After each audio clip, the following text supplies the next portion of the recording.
Hello, hello.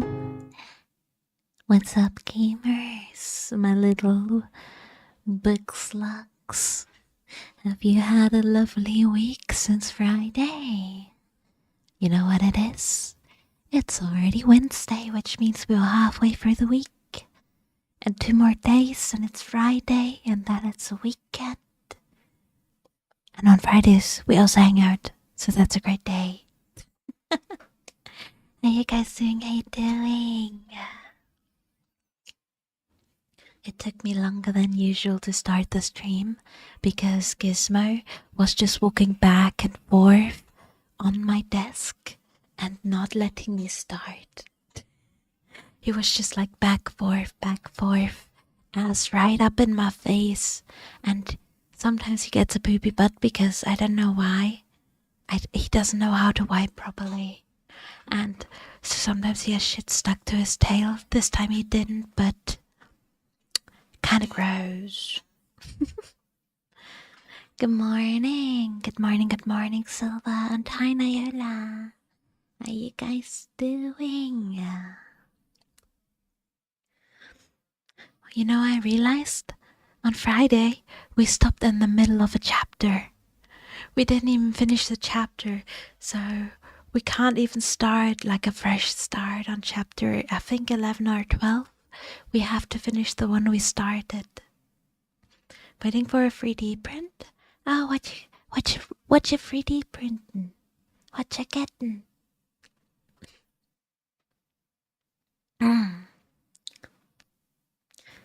I've got my drink already ready as well, which is great.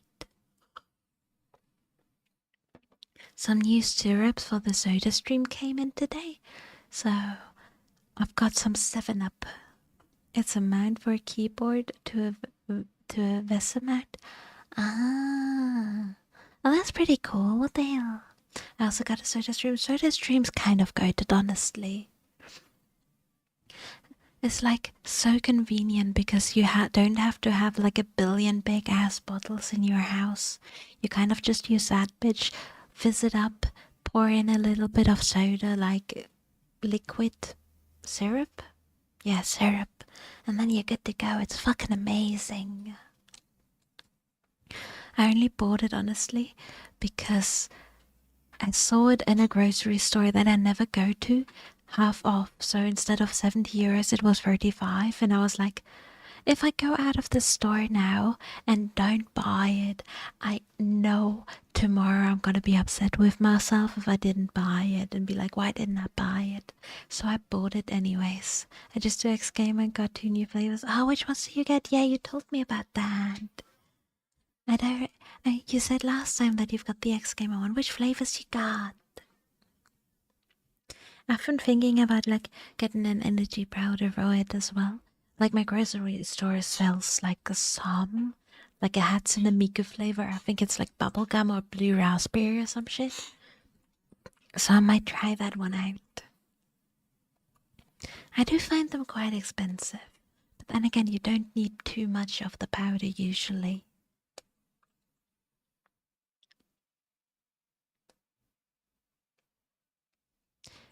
Okay, guys, where were we? I like looked into the chapter already, and we're gonna start like at like a good starting point for the reading today because holy shit, I don't know.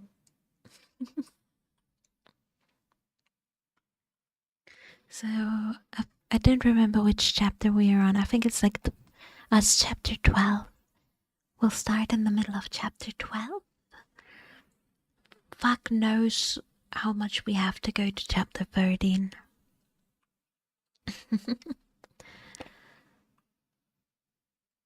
Blueberry, coconut, space cotton candy I got today, and I had Horace, elderberry, cherry, cola, and orange elderflower.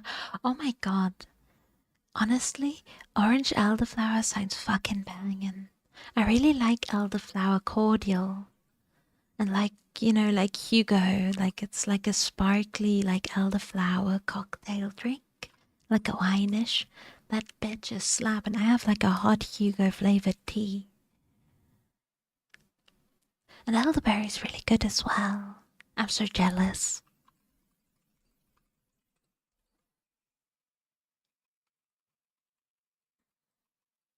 Okay, wait. If I remember correctly, the lady shut herself in her room for like several days and wouldn't eat and drink apart from like a little bit. And now she's talking to the maid. Catherine's a bitch, just saying. How long is it since I shut myself in? She asked, suddenly reviving. It was Monday morning. Oh, wait a second. Give me a second. I forgot what something. I always forgot the activity feed up, and I wouldn't have seen if anyone followed or anything like that. How long is it since I shut myself in here? She asked, suddenly reviving. It was Monday evening, I replied, and this is Thursday night, or rather Friday morning at present. What? Of the same week? She exclaimed. Only that brief time. Long enough to live on nothing but cold water and ill temper, observed I. Well, it seems a weary number of hours, she muttered doubtfully. It must be more. I remember being in the parlour after they had quarrelled, and Edgar being cruelly provoked, and me running into his room desperate. As soon as ever I had barred the door, utter blackness overwhelmed me, and I fell to the floor. So I'm back now here. Hello, my dear. Hi, Darula. Welcome back. I missed you guys.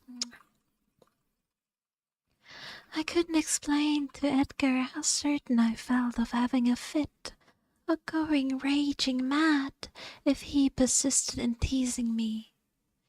I had no command of tongue or brain, and he did not guess my agony. Perhaps it barely left me sense to try to escape from him and his voice.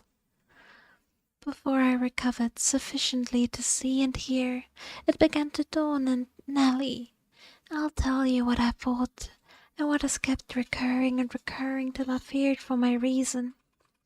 I thought as I lay there, with my head against the table leg and my eyes dimly discerning the grey square of the window, that I was enclosed in the oak-panelled bed at home, and my heart ached with some great grief which, just waking, I could not recollect.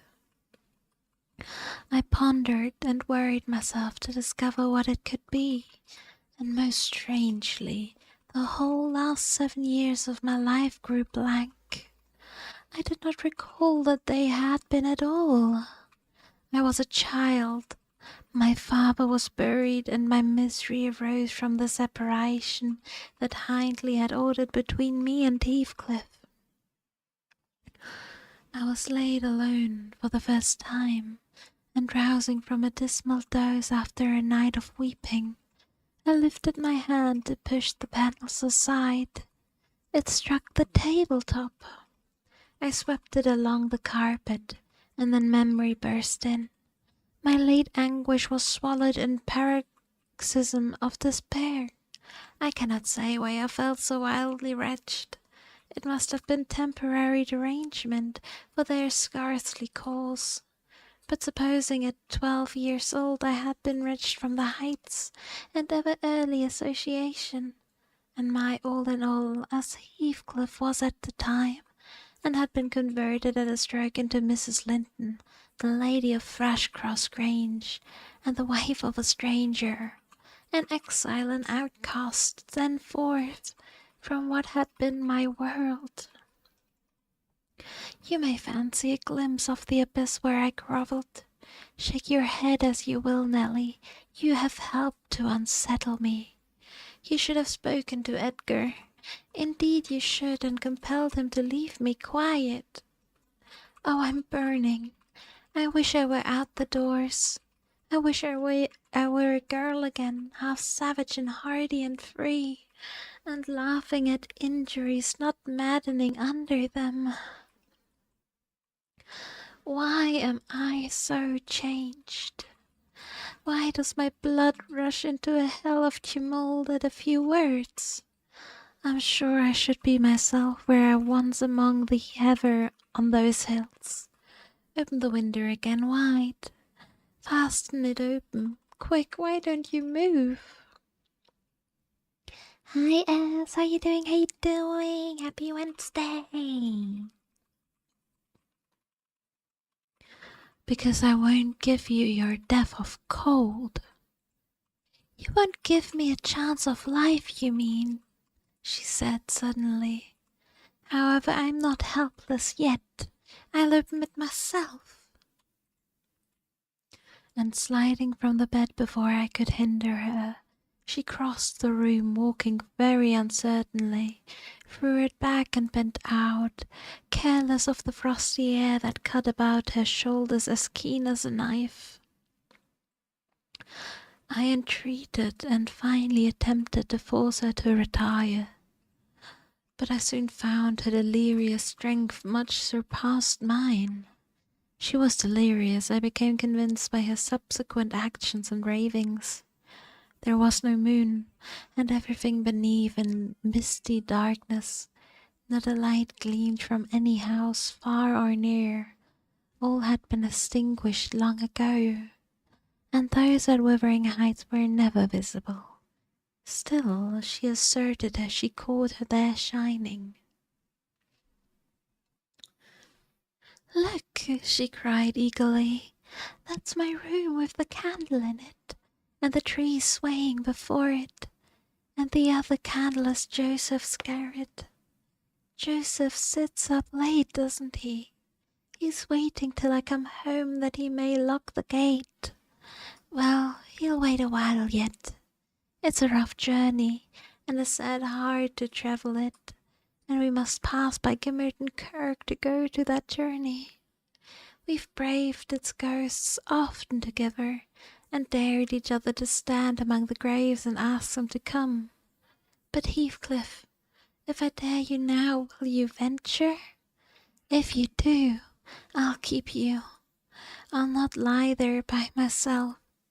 They may bury me 12 feet deep and throw the church down over me, but I won't rest till you are with me. I never will." She paused and resumed with a strange smile. "He's considering. He'd rather I'd come with him. Find a way then, not through that kirkyard. You're slow. Be content. You always followed me." Perceiving it vain to argue against her insanity, I was planning how I could reach something to wrap about her without quitting my hold of herself, for I could not trust her alone by the gaping lattice. When, to my consternation, I heard the rattle of the door handle, Mr. Linton had entered. He had only then come from the library, and in passing through the lobby had noticed our talking and had been attracted by curiosity or fear to examine what it signified at that late hour. "Oh, sir," I cried, checking the exclamation risen to his lips at the sight which met him and the bleak atmosphere of the chamber, "my poor mistress is ill, and she quite masters me. I cannot manage her at all. Pray come and persuade her to go to bed. Forget your anger, for she's hard to guide any way but her own." "Catherine's ill," he said, hastening to us. "Shut the window, Ellen. Catherine, why?" He was silent.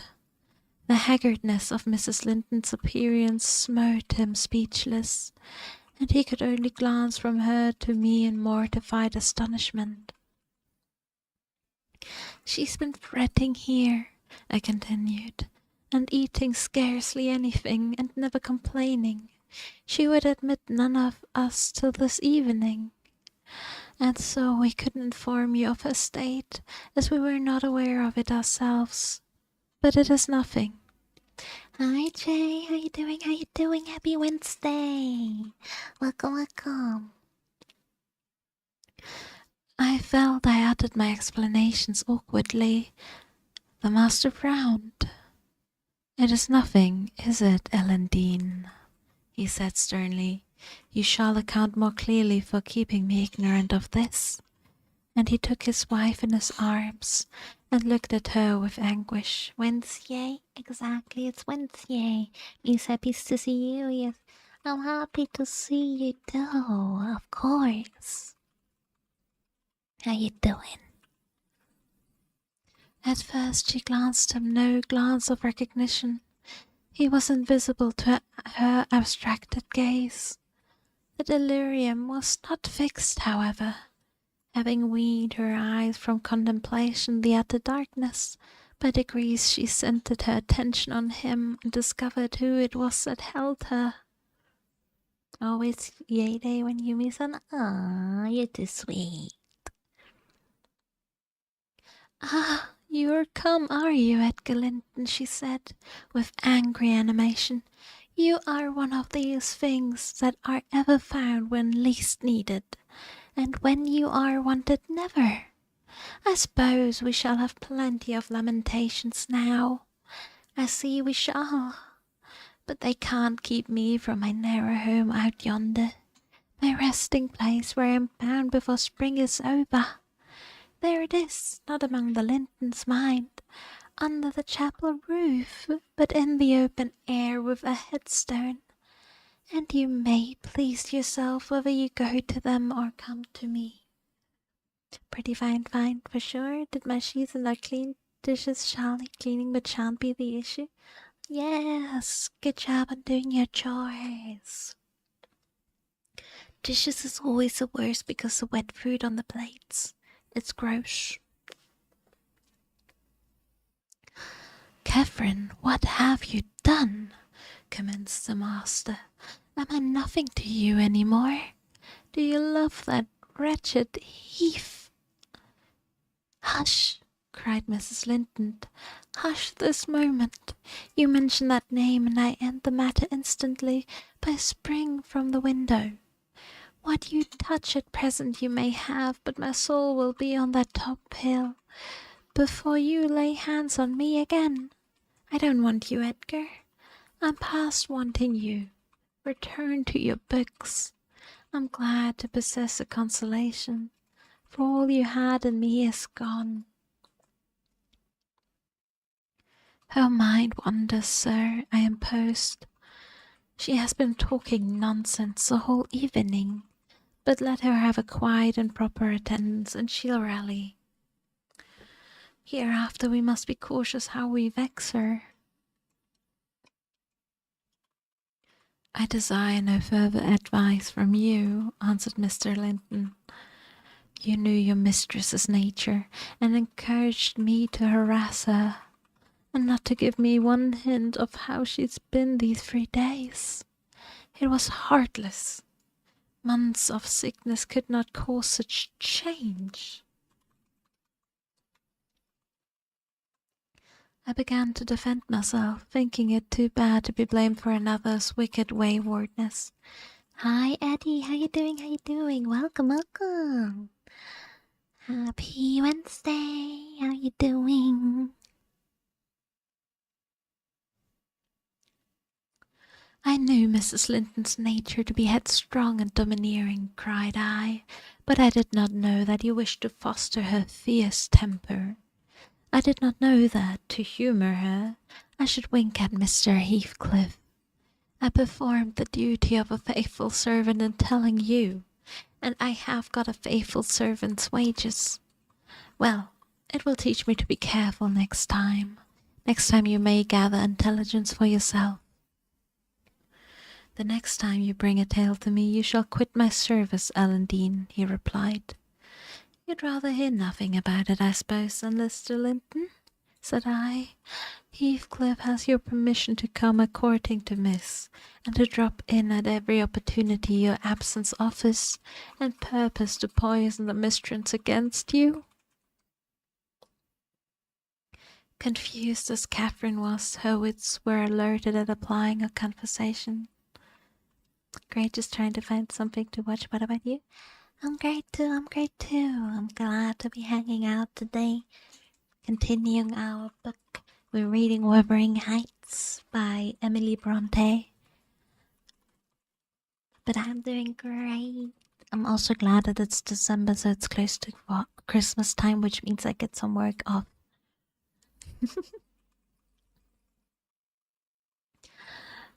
Oh, Nelly has played the traitor, she exclaimed passionately. Nelly is my hidden enemy. You witch, so you do seek elf bolts to hurt us. Let me go and I'll make her rue. I'll make her howl a recantation. A maniac's fury kindled under her brows. She struggled desperately to disengage herself from Linton's arms. I felt no inclination to tarry the event, and resolving to seek medical aid on my own responsibility, I quitted the chamber. Hey yo, it's already a 5-stream streak, Diola. Fuck yeah. I'm always happy to have you around, but you know that.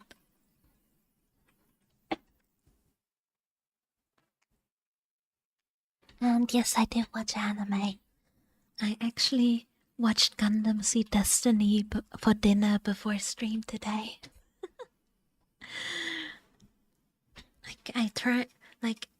I'm currently rewatching all the fucking Gundams. And thank you for the hydrate. So I also just saw that I'm also streaming on YouTube now, guys. Just as a second, and I just saw that, so I'll send a message there too. I need to get a dual chat set up sometime, so that all of them get posted.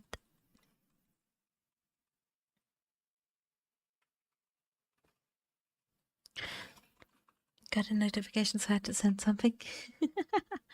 Now that's fair. But thank you for the hydrate and the unshrimpify.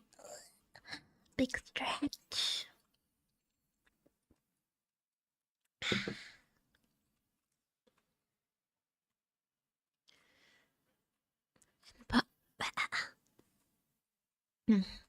And passing the garden to reach the road, at a place where bridle hook is driven into the wall, I saw something white moved irregularly, evidently by another agent than the wind. Where are you from? I'm from Europe.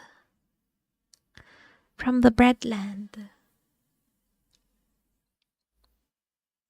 Notwithstanding my hurry, I stayed to examine it, lest ever after I should have the conviction impressed on my imagination that it was a creature of the other world.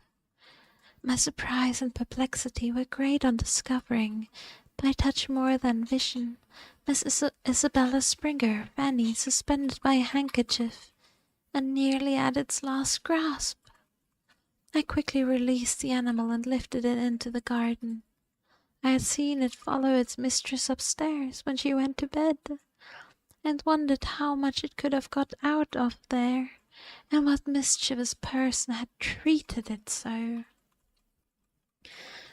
While untying the knot around the hook, it seemed to me that I repeatedly caught the beat of horses' feet galloping at some distance, but there were such a number of things to occupy my reflections that I hardly gave the circumstance a thought. Though it was a strange sound in that place at 2 o'clock in the morning. Mr. Kenneth was fortunately just issuing from his house to see a patient in the village as I came up the street, and my account of Catherine Linton's malady induced him to accompany back immediately.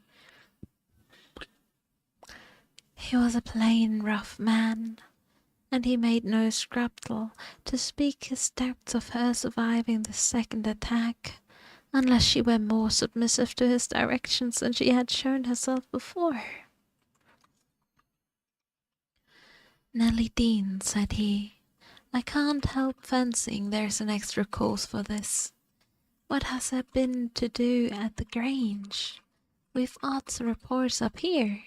A stout, hearty lass like Catherine does not fall ill for a trifle, and that sort of people should not either. It's hard work bringing them through fevers and such things. How did it begin?" The master will inform you, I answered, but you are acquainted with Earnshaw's violent dispositions, and Mrs. Linton caps them all. I may say this. It commenced in a quarrel. She was struck during a tempest of passions with a kind of fit. That's her account, at least, for she flew off in the height of it and locked herself up. Afterwards she refused to eat, and now she alternately raves and remains in half a dream, knowing those about her, but having her mind filled with all sorts of strange ideas and illusions. Karinia, thank you so much for the follow. Thank you, thank you. 大好き、大好きだよ。おかえりなさい、ご主人様。Mr. Linton will be sorry, observed Kenneth, interrogatively. Sorry? He'll break his heart should anything happen, I replied. Don't alarm him more than unnecessary. Well, I told him to beware, said my companion, and he must bide the consequences of neglecting my warning. Hasn't he been intimate with Mr. Heathcliff lately? Heathcliff frequently visits at the Grange, I answered, though more on the strength of the mistress having known him when a boy than because the master likes his company. At present he's discharged from the trouble of calling, owing to some presumptuous aspiration after Miss Linton which he manifested. I hardly think he'll be taken in again. And does Miss Linton turn a cold shoulder on him? Was the doctor's next question. I'm not in her confidence, returned I, reluctant to continue the subject. No, she's a sly one, he remarked, shaking his head. She keeps her own counsel, but she's a real little fool. I have it from good authority that last night, and a pretty night it was, she and Heathcliff were walking in the plantation at the back of your house above 2 hours, and he pressed her not to go in again, but just mounted his horse and away with him. My informant said she could only put him off by pledging her word of honour to be prepared on the first meeting after that. When it was to be, he didn't hear, but you urged Mr. Linton to look sharp. The news filled me with fresh fears. I outstripped Kenneth and ran most of the way back. The little dog was yelping in the garden yet. I spared a minute to open the gate for it, but instead of going to the house door, it coursed up and down, snuffing the grass, and would have escaped to the road had I not seized it and conveyed it in with me. On ascending to Isabella's rooms, my suspicions were confirmed. It was empty. Had I been a few hours sooner, Mrs. Linton's illness might have arrested her rash step.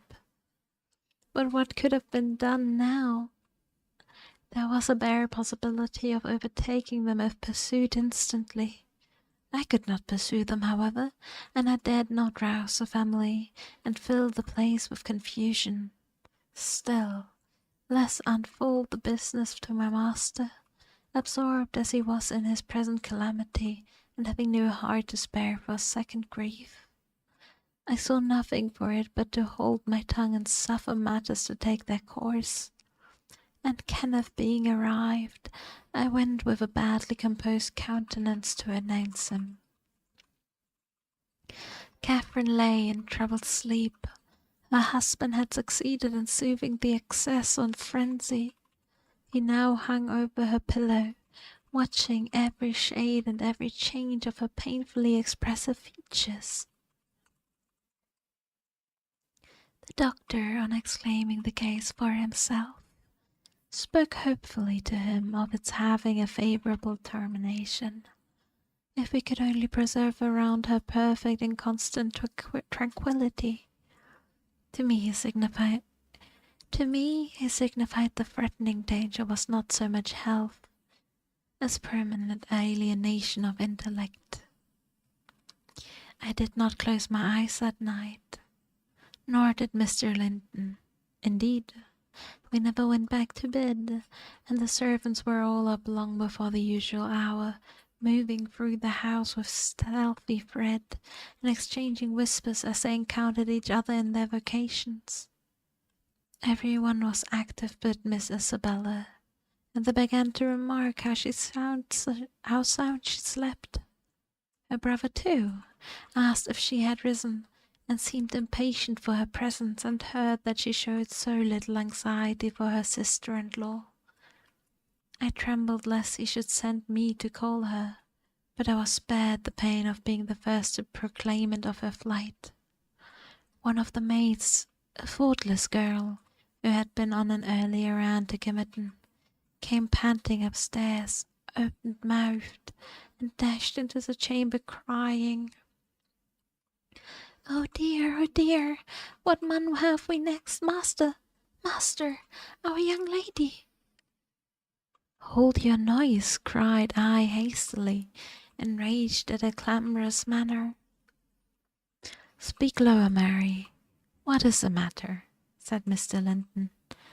What ails your young lady? She's gone. Yon Heathcliff's run off with her, gasped the girl.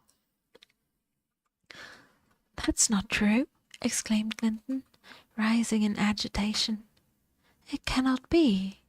How has the idea entered your head? Alandine, go and seek her. It is incredible. It cannot be. As he spoke, he took the servant to the door, and then repeated his demand to know her reasons for such an hesitation. Why, I met on the road a lad that fetches milk here, she stammered, and he asked whether we weren't in trouble at the Grange. I thought he meant for Missy's sickness, so I answered yes. Then says he, there's somebody gone after him, I guess. I stared. He saw I knew naught about it, and he told how a gentleman and a lady had stopped to have a horse's shoe fastened at a blacksmith's shop, 2 miles out of Gimmerton, not very long after midnight, and how the blacksmith's lad had got up to spy who they were. She knew them both directly, and she noticed the man. Heathcliff it was, she felt certain. Nobody could mistake him. Besides, put a sovereign in her father's hand for a payment. The lady had a cloak about her face, but having desired a sup of water, while she drank it fell back, and she saw her very plain. Heathcliff held both bridles as they rode on, and they sent their faces from the village, and she went as fast as the rough roads would left them. The lass said nothing to her father, but she told it all over Gimmerton this morning. I ran and peeped, for form's sake, into Isabella's room, confirming when I returned the servant's statement. Mr. Linton had resumed his seat by the bed. On my re-entrance he raised his eyes, read the meaning of my blank aspect, and dropped them without giving an order or uttering a word. Are we to try any measures for overtaking and bringing her back? I inquired. How should we do? She went of her own accord, answered the master. She had a right to go if she pleased. Trouble me no more about her. Hereafter she is only my sister in name. Not because I disown her, but because she has disowned me. And that was all he said on the subject. He did not make a single inquiry further, or mention her in any way, except directing me to send what property she had in the house to her fresh home, wherever it was, when I knew it. And that was chapter 12 of Wuthering Heights. We're now at chapter 13. Ooh, the unlucky number.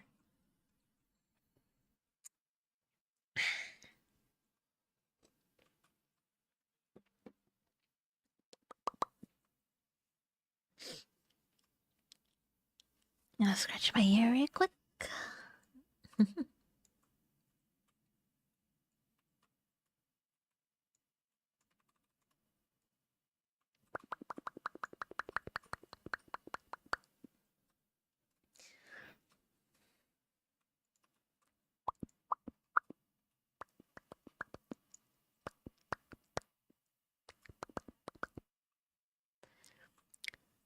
Wuthering Heights, Chapter 13, page 79 of 192. We're now one third through the book.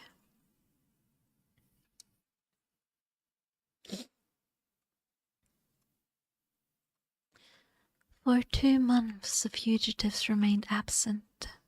In those 2 months Mrs. Linton encountered and conquered the worst shock of what was denominated the brain fever. Chapter 13, Burger King Food Lettuce. Hi, Steve.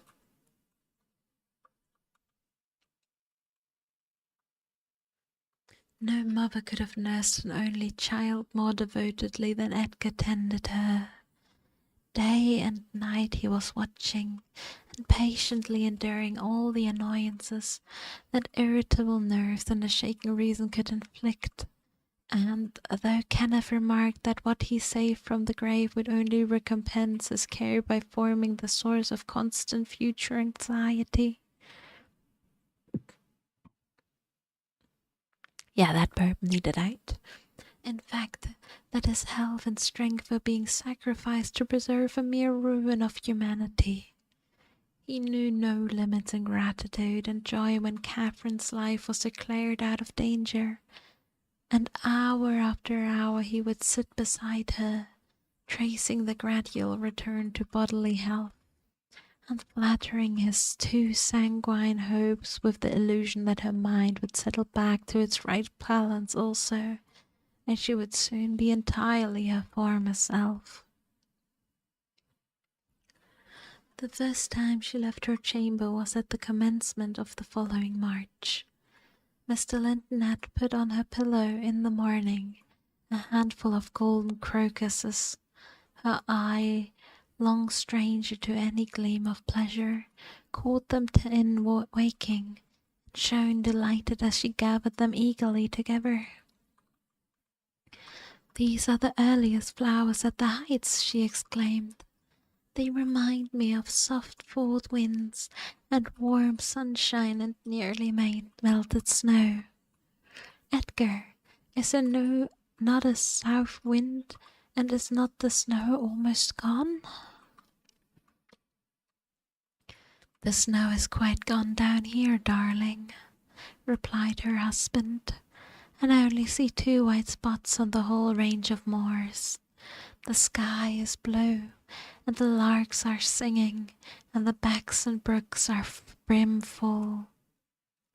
Catherine, last spring at this time I was longing to have you under this roof. Now I wish you were a mile or 2 up those hills. The air blows so sweetly. I feel that it would cure you."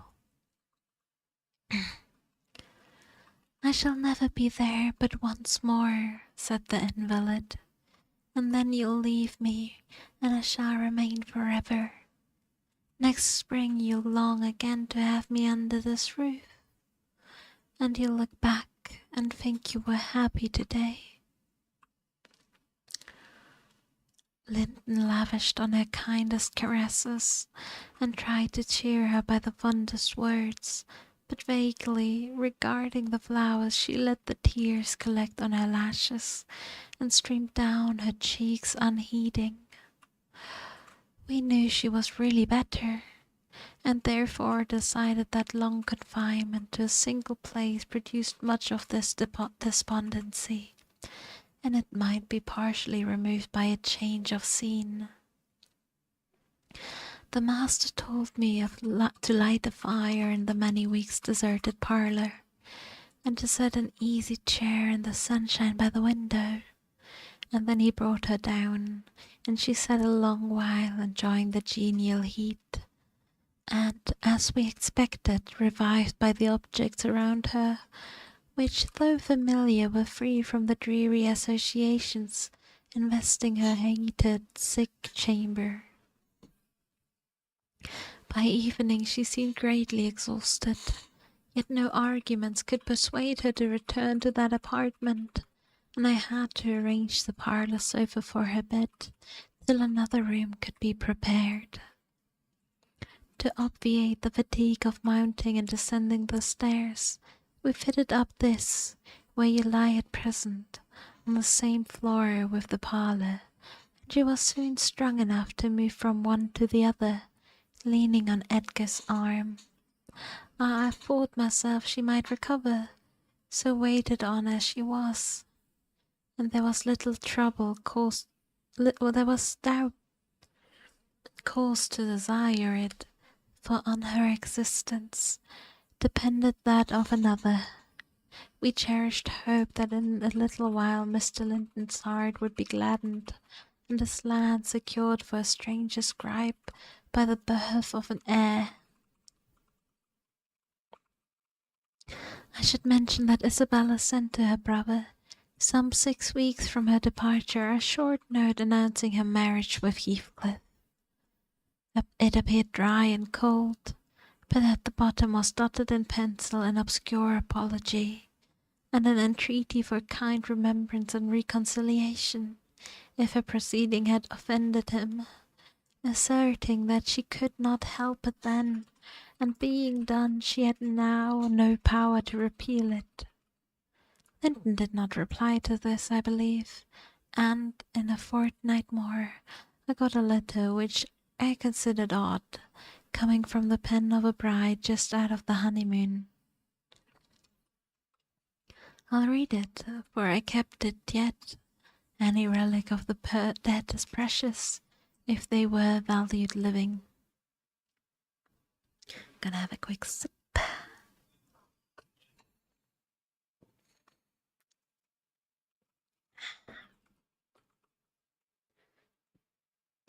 Dear Ellen.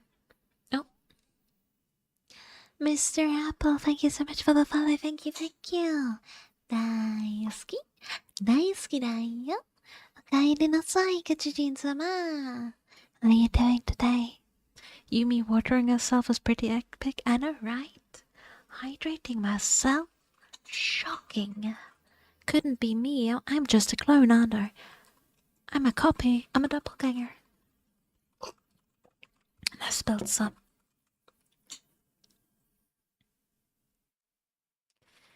Dear Ellen, it begins.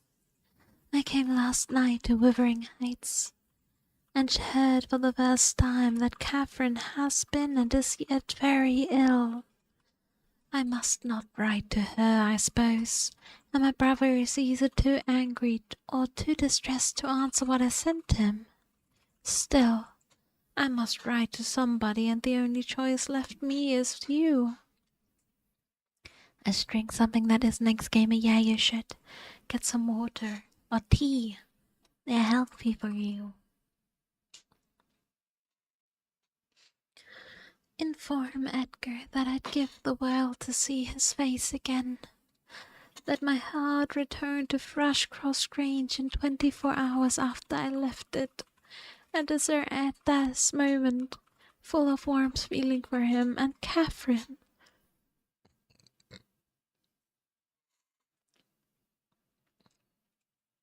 I can't follow it through. These words were underlined. They need not expect me, and they may draw what conclusions they please, taking care, however, to lay nothing at the door of my weak will or deficient affection. The remainder of the letter is for yourself alone. I want to ask you 2 questions.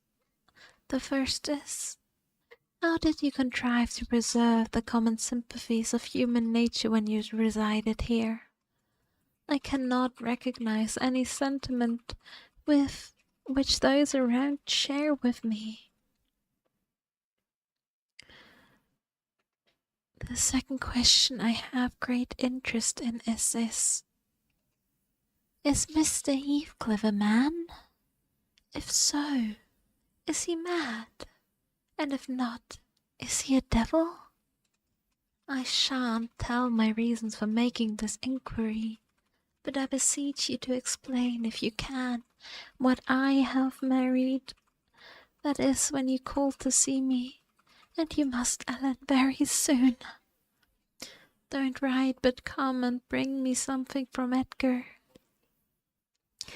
Now you shall hear how I have been received in my new home, as I am led to imagine the heights will be. It is to amuse myself that I dwell on such subjects as the lack of external comforts. They never occupied my thoughts, except at the moment when I miss them. I should laugh and dance for joy if I found their absence was a total of misery, and the rest was an unnatural dream. Hi, Payne. How you doing? How you doing? Happy Wednesday. How are you? I'm good. I'm good. Just happy to be hanging out with you guys. How are you?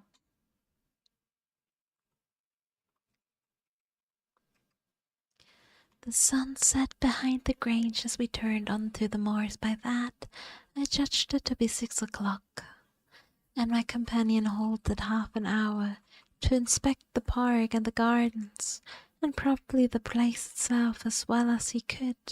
So it was dark when we dismounted in the paved yard of the farmhouse, and your old fellow servant, Joseph, issued out to receive us by the light of a dip candle. He did it with courtesy that redounded to his credit.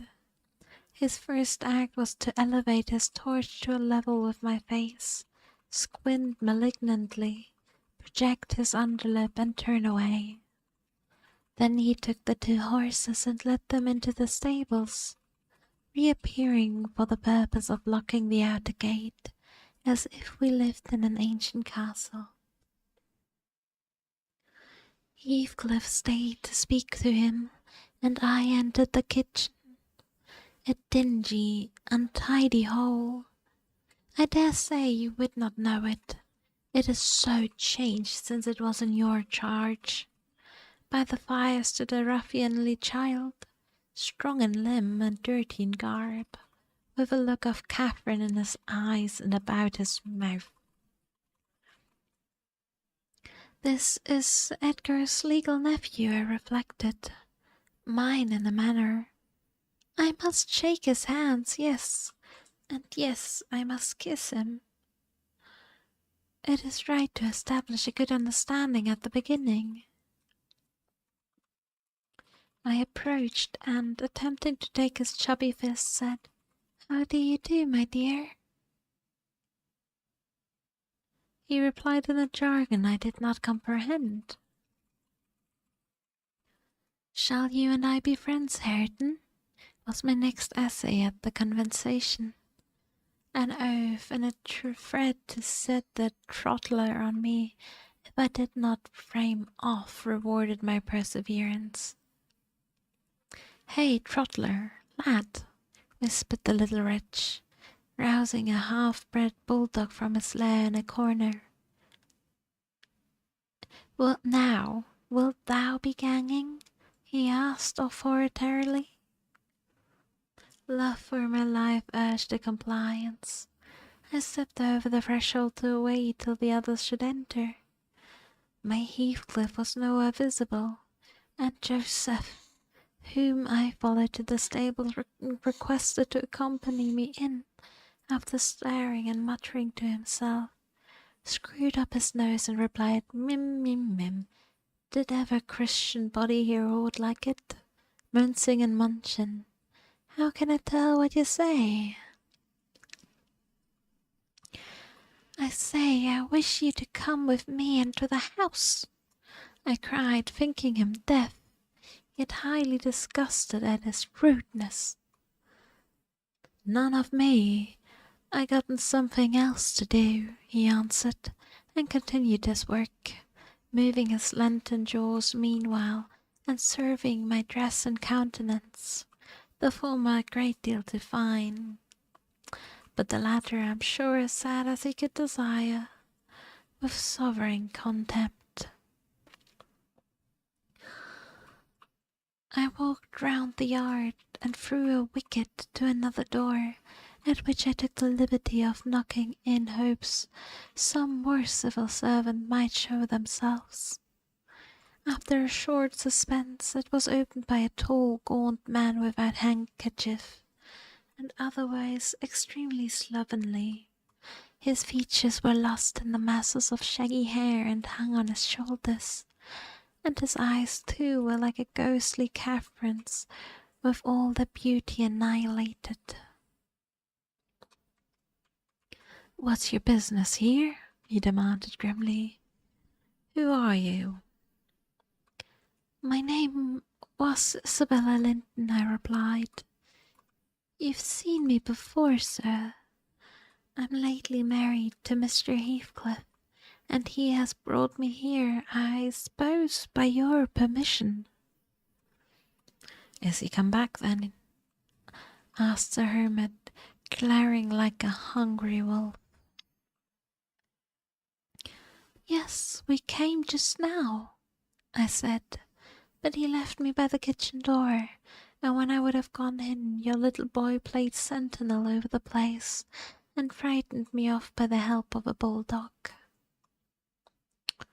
"It's well the hellish villain has kept his word," growled my future host, searching the darkness beyond me in expectation of discovering Heathcliff, and then he indulged in soliloquy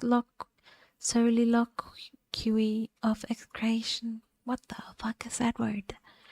And threats of what he would have done had the fiend deceived him. I repented having tried his second entrance, and was almost inclined to slip away before he finished cursing. But ere I could execute that intention, he ordered me in and shut and refastened the door.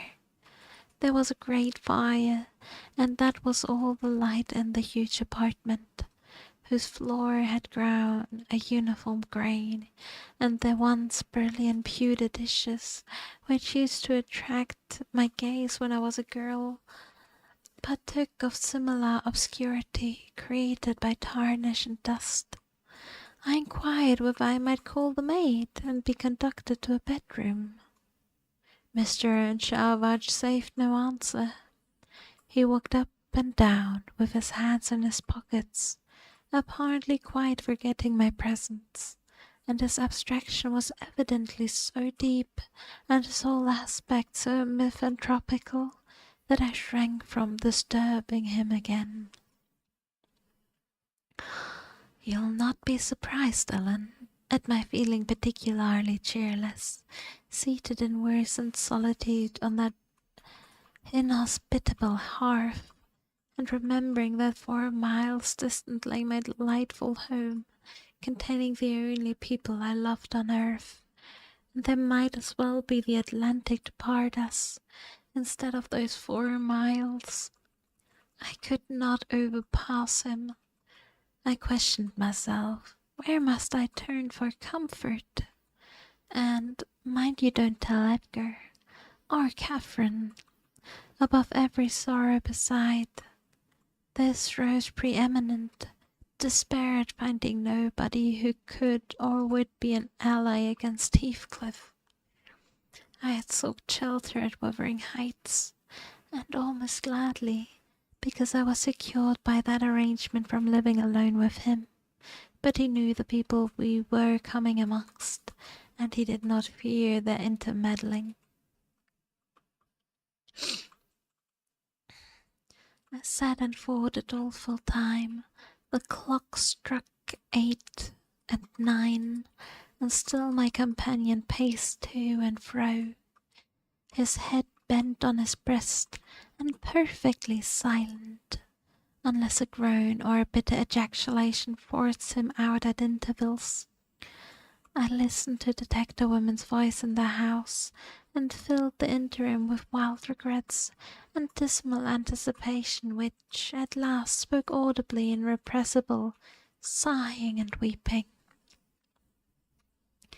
I was not aware of how openly I grieved, till Earnshaw halted opposite in his measured walk and gave me a stare of newly awakened surprise.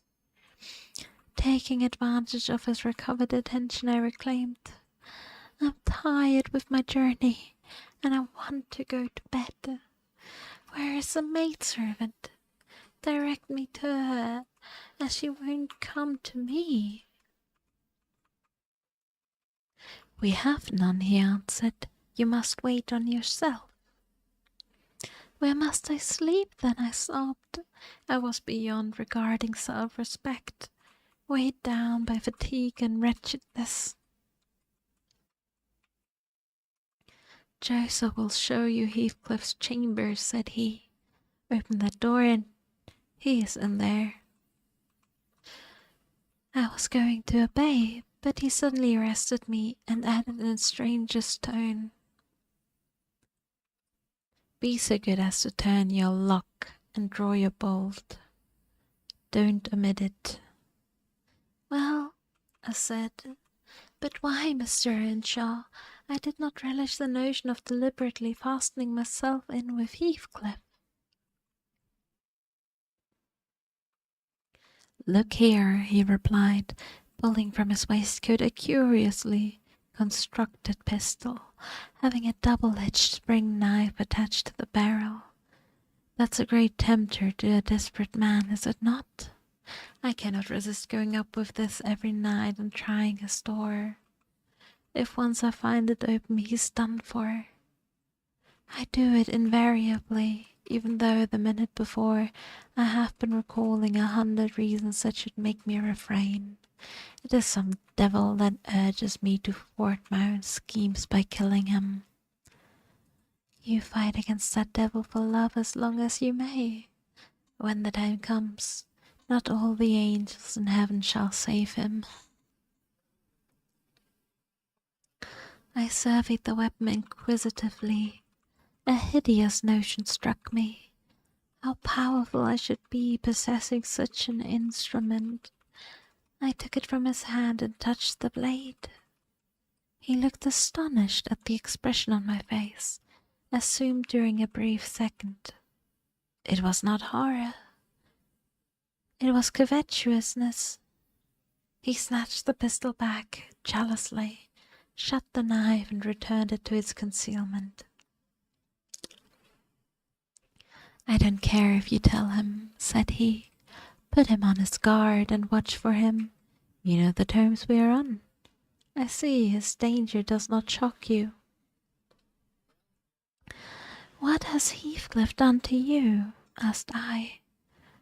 In what has he wronged you to warrant this appalling hatred? Wouldn't it be wiser to bid him quit the house? No, thundered Earnshaw. Should he offer to leave me, he's a dead man. Persuade him to attempt it, and you are a murderess.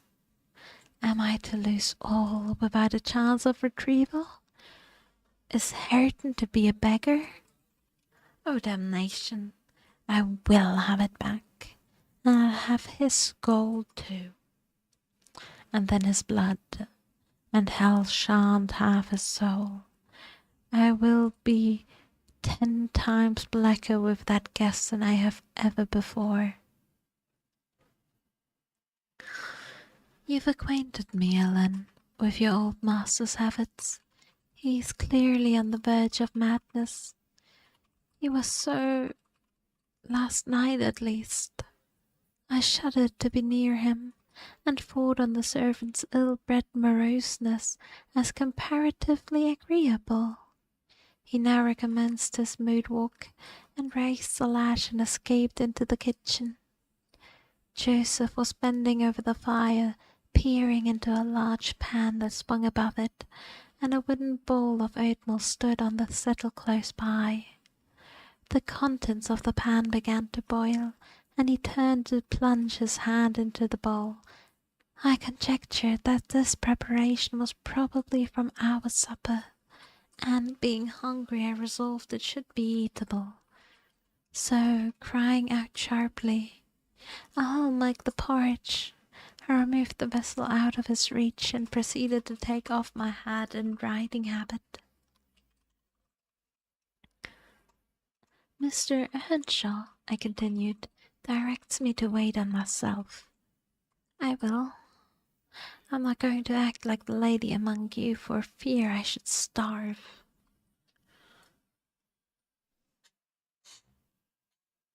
Good Lord, he muttered, sitting down and stroking his ripped stockings from the knee to the ankle. If there's to be fresh offerings, just when I got used to 2 masters, I must have a mistress set over my head. It's like time to be flitting. I never did think to see the day that I must leave this old place, but I doubt it's nigh at hand. Alright, I'm gonna shuffle my legs real quick and have a sip.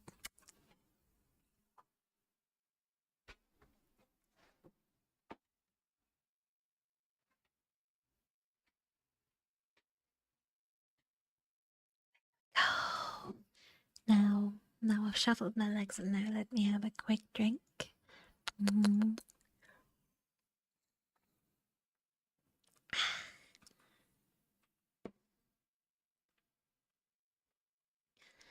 This lamentation drew no notice from me. I went briskly to work, sighing to remember a period when it would have been all merry fun, but compelled speedily to drive off the remembrance. It racked me to recall past happiness and all the greater peril there was of conjuring up its apparition. The quicker the fiddle ran round, and the faster the handfuls of meal fell into the water. Joseph beheld my style of cookery with growing indignation. There, he ejaculated, Hareton, thou won't sup thy porridge to-night. There be naught but lumps as big as my leaf. There again, I'd fling it bowl and all if I were ye. There, pale, gulping off, and then you'll have done with bang, bang. It's mercy's bothersome is deep doubt.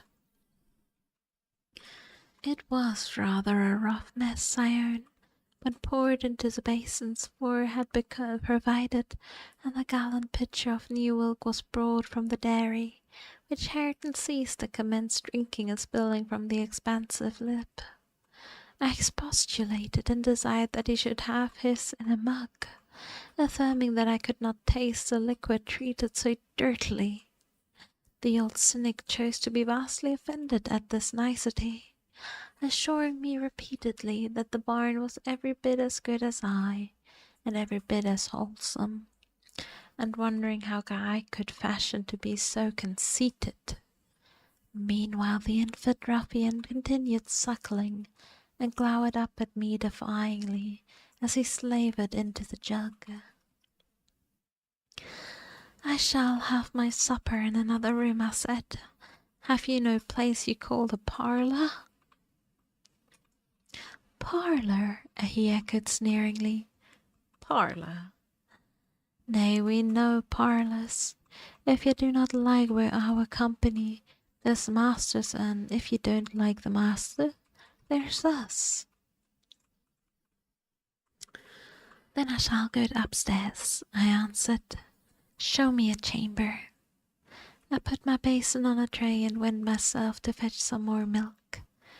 With great grumblings the fellow rose, and preceded me in my ascent. We mounted to the garrets. He opened the door now and then to look into the apartments we passed. Here's a room, he said at last, flinging back a cranky board on hinges. It's well enough to eat a few porridge in. There's a pack of corn in the corner there, neatly clean. If you're feared of mucking your grand silk clothes, spread your handkerchief on top of it. The ram was a kind of lumber hole, smelling strong of mould and grain. Various sacks of which articles were piled around, leaving a wide bare space in the middle. Why, man, I exclaimed, facing him angrily, this is not a place to sleep in.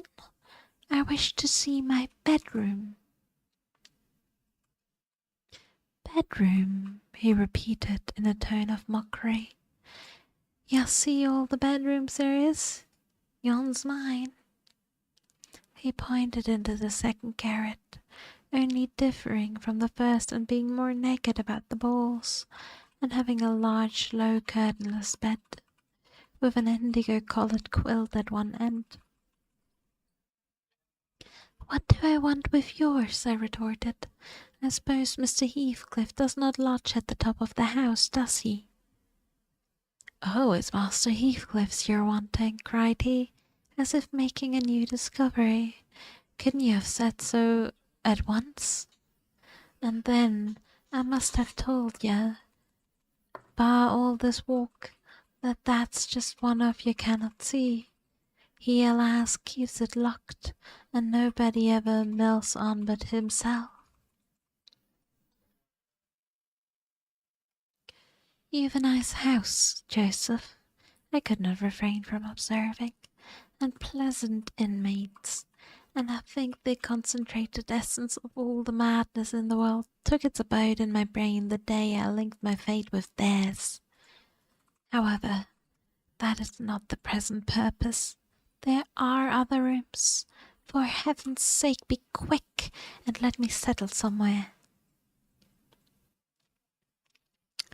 He made no reply to this adjuration, only plodding doggedly down the wooden steps, and halting before an apartment which, from that hold at the superior quality of its furniture, I conjectured to be the best one. There was a carpet, a good one, but the pattern was obliterated by dust. A fireplace hung with cut paper, dropping to pieces, and handsome oak bedstead with ample crimson curtains, or rather expensive material in modern make. But they had evidently experienced rough usage. The valances hung in festoons, wrenched from their rings, and the iron rod supporting them was bent in an arc on one side, causing the drapery to trail upon the floor. The chair was also damaged, many of them severely, and deep indentations deformed the panels of the walls. I was endeavouring to gather solutions for entering and taking possessions, when my fool of a guide announced, "This here is the master's." My supper by this time was cold, my appetite gone, and my patience exhausted. I insisted on being provided instantly with a place of refuge, a means of repose. "Where is the devil?" began the religious elder. "The Lord bless us, the Lord forgive us. Where the hell would ye gang, ye marred wearsome nowt? You've seen all but Hatham's bit o' charmer. There's not another hole to lie down in the house." I was so vexed. I flung my tray and its contents on the ground, and then seated myself at the stair's head, hid my face in my hands, and cried. "Ugh, ugh!" exclaimed Joseph. "Well done, Miss Caffey, well done, Miss Caffey. However, the masters shall just tumble over the broken pots, and then we hear how it's to be. Good for a gnawed madling. You deserve pinning from this to Christmas, flinging the precious gifts of God underfoot. Your flaysome rages. But I'm mistaken if you're sure your spirit lang. Will Heathcliff bide such bony ways, think ye? I know but wish he may catch ye, aye that plisky. I know but wish he may." And so he went on scolding to his den beneath, taking the candle with him, and I remained in the dark. The period of reflection succeeding this silly action compelled me to admit the necessity of smothering my pride and choking my wrath, and bestirring myself to remove its effects. An unexpected aid presently appeared in the shape of Trottler, whom I now recognized as a son of our old skulker. It had spent a whelphood at the Grange, and was given by my father to Mr. Hindley. I fancied it knew me.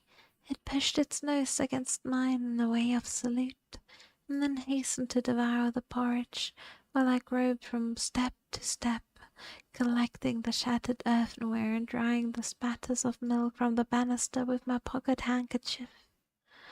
Our labours were scarcely over when I heard Earnshaw tread in the passage. My assistant tucked in his tail and pressed to the wall. I stole into the nearest doorway. The dog's endeavours to avoid him was unsuccessful, as I guessed by his gutter downstairs and a prolonged piteous yelping. I had better luck. He passed on, entered his chamber and shut the door. Directly after Joseph came up with Hareton to put him to bed. I had found shelter in Hareton's room, and the old man on seeing me said, "This room's both of your and your pride now. I should think I have the house. It's empty. You may have it all to yourself, and him as loss make for it. I'll see child company." Gladly did I take advantage of his intimation, and the minute I flung myself into a chair by the fire, I nodded and slept. My slumber was deep and sweet, though over far too soon. Mr. Heathcliff awoke me. He had just come in and demanded in his loving manner what I was doing here. I told him the cause of me staying up so late, that he had the key of our room in his pocket. The adjective "our" gave mortal offence. He swore it was not, nor ever should be mine, and but I'll not repeat his language, nor describe his habitual conduct. He is ingenious and unresting in seeking to gain my abhorrence. I sometimes wonder at him with an intensity that deadens my fear. Yet, I assure you, a tiger or a venomous serpent could not rouse terror in me equal to that which he wakens. He told me of Catherine's illness, and accused my brother of causing it, promising that I should be Edgar's proxy in suffering, till he could not get hold of it. I do hate him. I'm wretched. I've been a fool. Beware of uttering one breath of this to anyone at the Grange. I shall expect you every day. Don't disappoint me, Isabella. And that was chapter 14. Which means it's time for me to have a ship. Look. I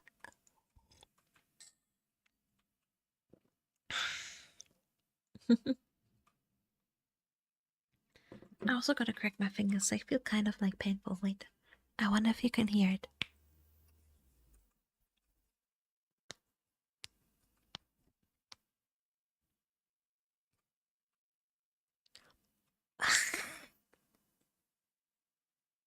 I'll crack my neck too while we're at it. Yeah, purse. Fuck yeah.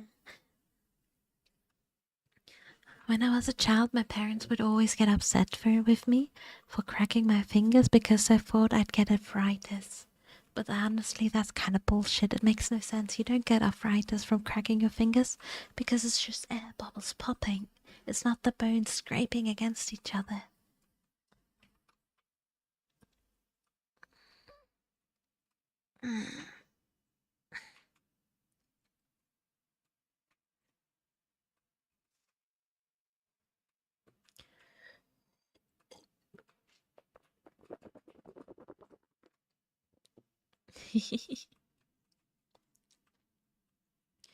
My parents just don't like the noise that's there.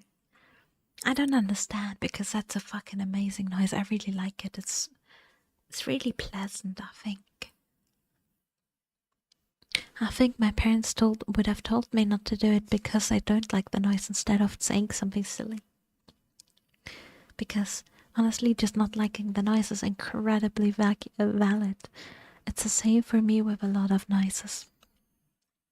I really hate chewing noises. And that's why I can't stand those. If someone in my vicinity eats with their mouth open, and I can't like cope with it, I literally like hold my ears shut with my hands. My print is done, yay! Fuck yeah! Your print is done. That's great. Chewing noises are the absolute one. Exactly. They're so disgusting. They have no right to be this gross. I don't understand how anyone can deal with it. It's absolutely fucking disgusting. I will go to bed soon and I have to study a bit until it's so enjoy the rest of the stream.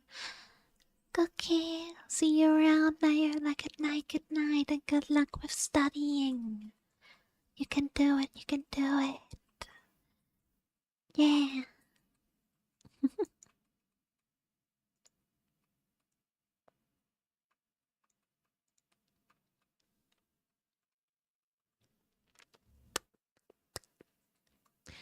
Wuthering Heights, Chapter 16. Is payment methods for gastronomy? Oh, that's pretty cool though. It's not that hard. But you still gotta study for it so that you can get a good grade and stuff like that. Good night. Bye bye.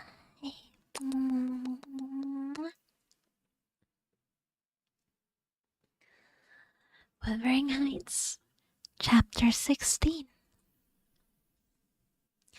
As soon as I had pursued this epistle, I went to the master and informed him that his sister had arrived at the Heights and sent me a letter expressing her sorrow for Mrs. Linton's situation and her ardent desire to see him, with a wish that he would transmit to her as early as possible some token of forgiveness by me. Forgiveness, said Mr. Linton. I have nothing to forgive her, Ellen. You may call at Wuthering Heights this afternoon if you like, and say that I'm not angry, but I'm sorry to have lost her, especially as I can never think she'll be happy. It is out of question my going to see her, however. We are eternally divided, and should she really wish to oblige me, let her persuade the villain she has married to leave the country. And you won't write her a little note, sir? I asked imploringly. No, he answered. It's needless. My communication with Heathcliff's family shall be as aspiring as his with mine. It shall not exist. Mr. Edgar's coldness depressed me exceedingly, and all the way from the Grange I puzzled my brains how to put more heart into what he said, when I repeated it, and how to soften his refusal of a few lines to console Isabella. I dare say she had been on the watch for me since morning. I saw her looking through the lattice as I came up the garden causeway, and I nodded to her, but she drew back as if afraid of being observed. I entered without knocking. There never was such a dreary, dismal scene as the formerly cheerful house presented. I must confess that if I had been in the young lady's place, I would have at least have swept the hearth and wiped the tables with a duster. But she already partook of pervading spirit of neglect which encompassed her. Her pretty face was wan and listless, her hair uncurled, some locks hanging lankly down and some carelessly twisted round her head. Probably she had not touched her dress since yesterday evening. Hindley was not there. Mr. Heathcliff sat at a table, turning over some papers in his pocket-book, but he rose when I appeared, asked me how I did, quite friendly, and offered me a chair. He was the only thing here that seemed decent, and I thought he never looked better. So much had circumstances altered their positions, that he would certainly have struck a stranger as a born and bred gentleman, and his wife as a thorough little slattern. She came forward eagerly to greet me, and held out one hand to take the expected letter. I shook my head. She wouldn't understand the hint, but followed me to the sideboard, where I went to lay my bonnet, and importuned me in a whisper to give me her directly what I had brought. Heathcliff guessed the meaning of her manoeuvres and said, "If you have got anything for Isabella, as no doubt you have, Nelly, give it to her. You needn't make a secret of it. We have no secrets between us." "Oh, I have nothing," I replied, thinking it best to speak the truth at once. "My master bid me tell his sister that she must not expect either a letter or a visit from him at present. He sends his love, ma'am, and his wishes for your happiness, and his pardon for the grief you have occasioned. But he thinks that after this time his household and the household here should drop into communication, as nothing could come of keeping it." Mrs. Heathcliff's lip quivered slightly, and she returned to see her seat in the window. Her husband took his stand on the hearthstone near me, and began to put questions concerning Catherine. I told him as much as I thought proper of her illness, and he extorted from me, by cross-examination, most of the facts that connected with its origin. I blamed her, as she deserved, for bringing it all on herself, and ended by hoping that he would follow Mr. Linton's example and avoid future interference with his family, for good or evil. "Mrs. Linton is now just recovering," I said. "She'll never be like she was.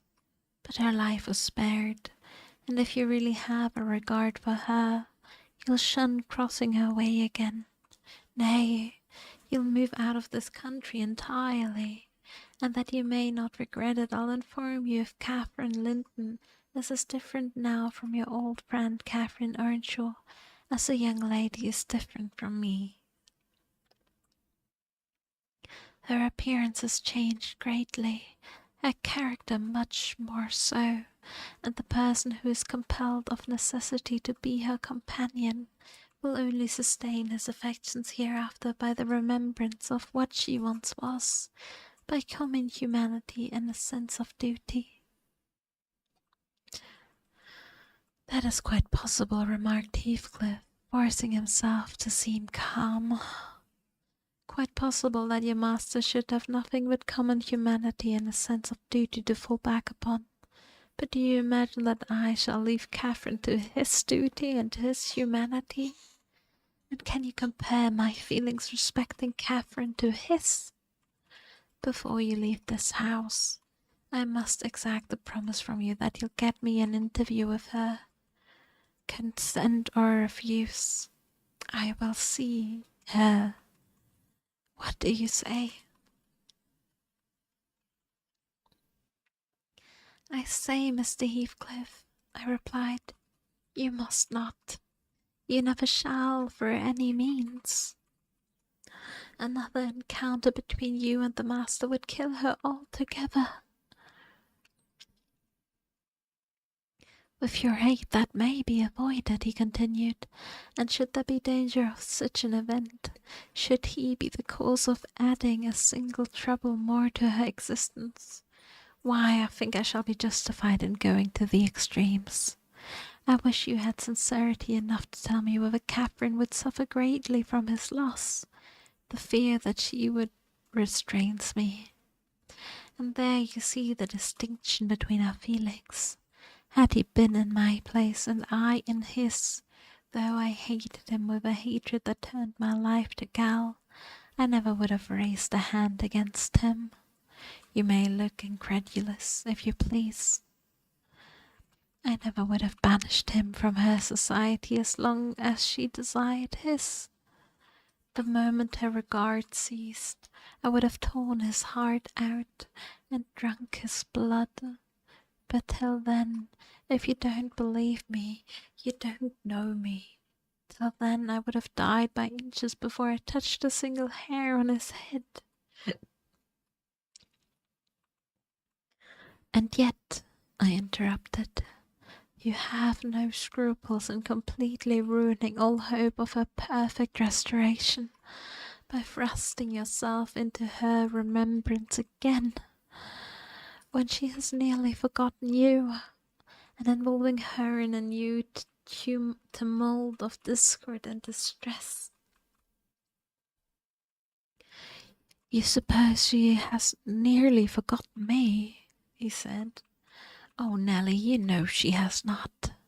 You know as well as I do that for every thought she spends on Linton, she spends 1,000 on me. At the most miserable period of my life I had a notion of the kind. It haunted me on my return to the neighbourhood last summer, but only her own assurance could make me admit that horrible idea again. And then Linton would be nothing, nor Hindley, nor all the dreams that ever I dreamed. 2 words would comprehend my future: death and hell. Existence after losing her would be hell. Yet I was a fool to fancy for a moment that she valued Edgar Linton's attachment more than mine. If he loved with all the power of his puny being, he couldn't love as much in 80 years as I could in a day. And Catherine has a heart as deep as I have. The sea could be as readily contained in that horse trough as her whole affection be monopolized by him.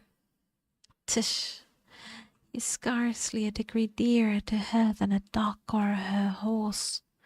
It is not in him to be loved like me. How can she love him in what he has not? I'm gonna shuffle my legs real quick. Oh, yeah.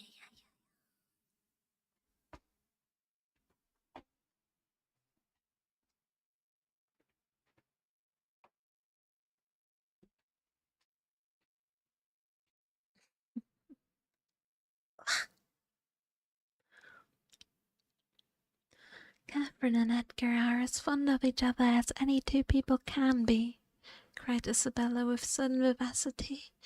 No one has a right to talk in that manner, and I won't hear my brother deprecated in silence. Your brother is wondrous fond of you too, isn't he? Observed Heathcliff scornfully. He turns you adrift on the world with surprising alacrity.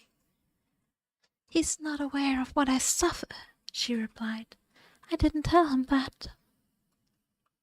You have been telling him something, then. You have written, have you not? To say that I was married, I did write. You saw the note. And nothing else? No. My young lady is looking sadly the worse for her change of condition, I remarked. Somebody's love comes short in her case, obviously.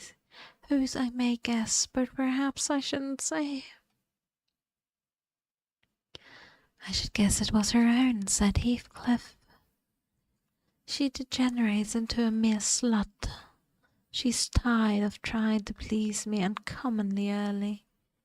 You'd hardly credit it, but the very morrow of our wedding she was sweeping to go home. However, she'll suit this house so much better for not being over nice, and I'll take care she does not disgrace me by rambling abroad.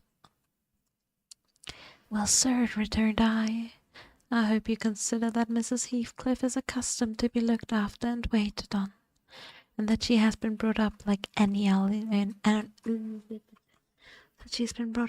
only daughter whom everyone was ready to serve. You must let her have a maid to keep things tidy about her, and you must treat her kindly. Whether it be your notion or Mr. Edgar's, you cannot doubt that she has a capacity for strong attachments, or she wouldn't have been abandoned the elegancies and the comforts and friends of her former home to fix contentedly in such wilderness as this with you. Topher just crossed the desk, so the tracking stopped. Such a baby, because he currently wants to lay on the sofa Giz is laying on again, but he can't because Giz is on it.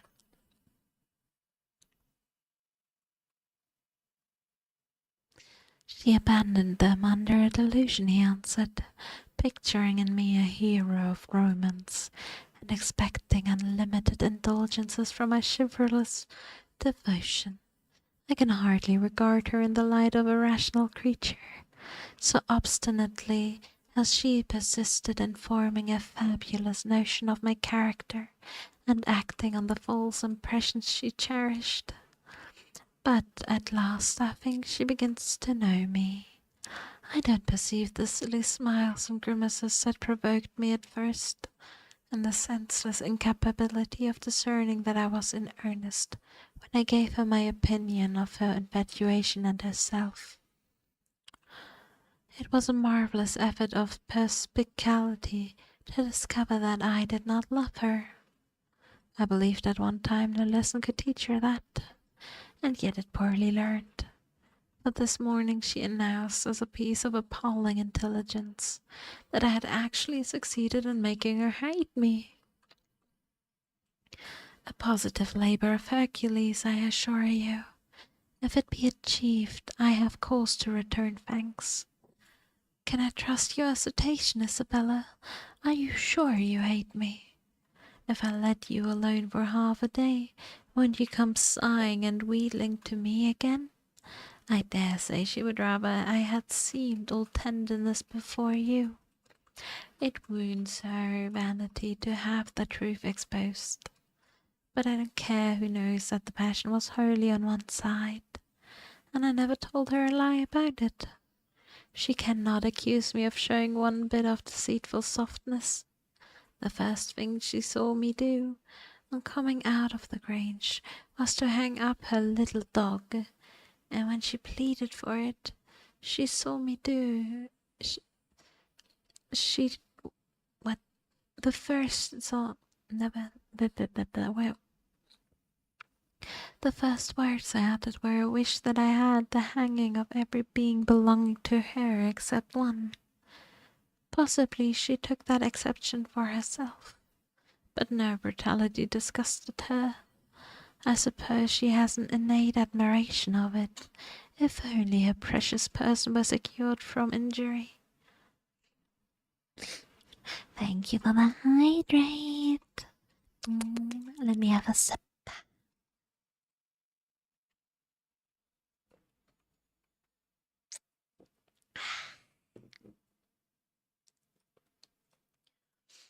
No, was it not the depth of absurdity, of genuine idiocy, for that pitiful, slavish, mean-minded branch to dream that I could love her?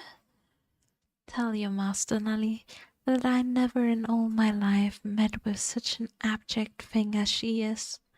She even disgraces the name of Linton.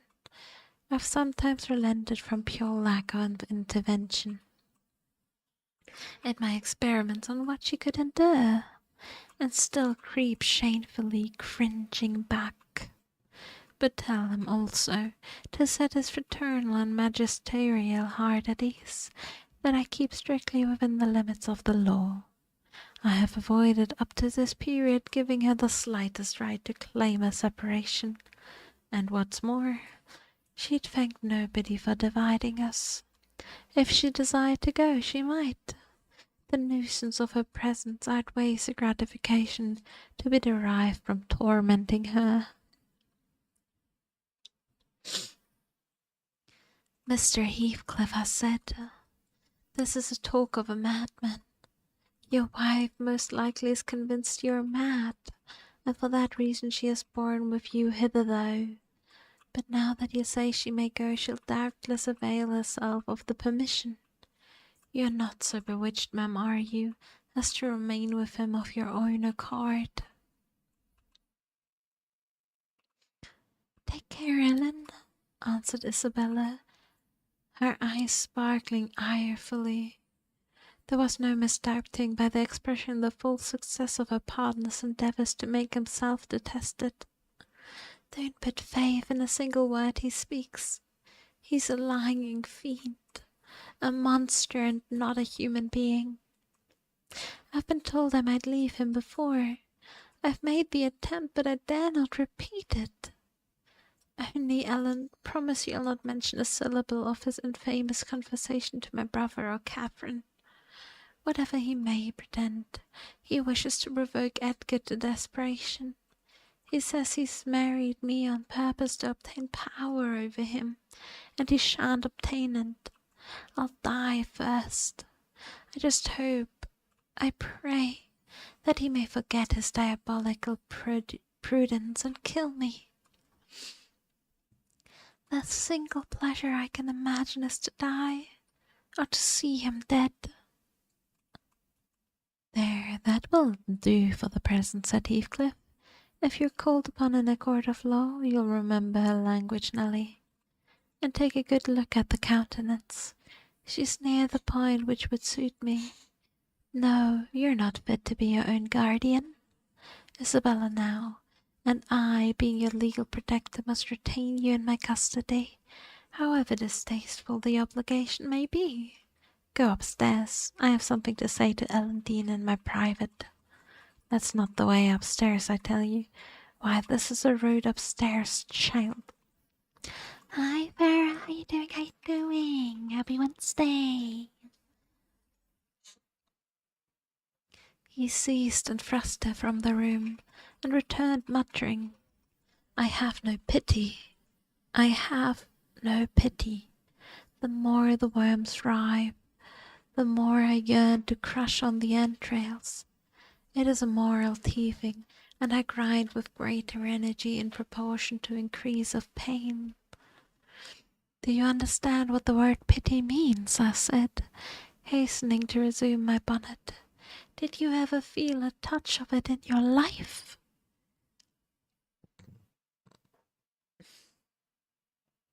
Put that down, he interrupted, perceiving my intention to depart. You're not going yet. Come here now, Nelly. I must either persuade or compel you to aid me in fulfilling my determination to see Catherine, and that without delay. I swear that I mediate no harm. I don't desire to cause any disturbance, or to exasperate or insult Mr. Linton. I only wish to hear from herself how she is, and why she has been ill, and to ask if anything that I could do would be of use to her. Last night I was in the Grange garden 6 hours, and I'll return there tonight. And every night I'll haunt the place, and every day till I find an opportunity of entering. If Edgar Linton meets me, I shall not hesitate to knock him down, and give him enough to ensure his quiescence while Linton meets while I stay. If his servants oppose me, I shall threaten them off with the pistols. But wouldn't it be better to prevent my coming in my contract with him, or their master? And you could do it so easily. I'd warn you when I came, and then you might let me in unobserved, as soon as she was alone, and watch till I departed. Your conscience quite calm, you would be hindering mischief. Coming? No coming at the moment, Estelle. No, not... Wait, no, it's not November no more. It's not hard December or something like that. I don't know.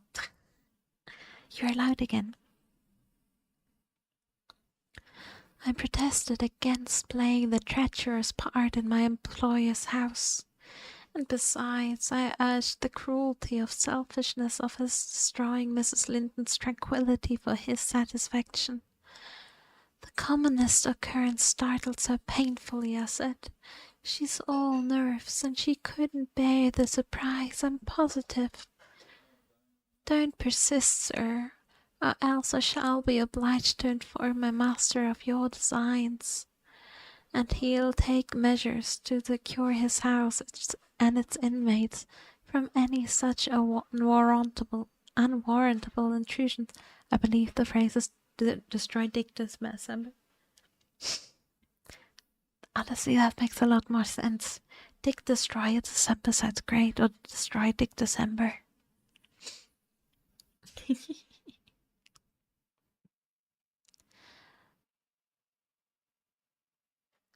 Mr. Lockwood, I argued and complained, and flattery abused him 50 times, but in the long run he forced me to an agreement.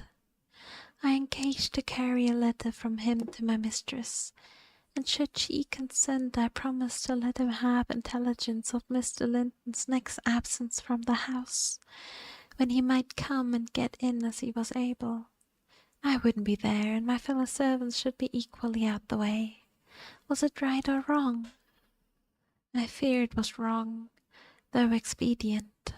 I thought I prevented another explosion by my compliance, and I thought, too, it might create a favourable crisis in Catherine's mental health.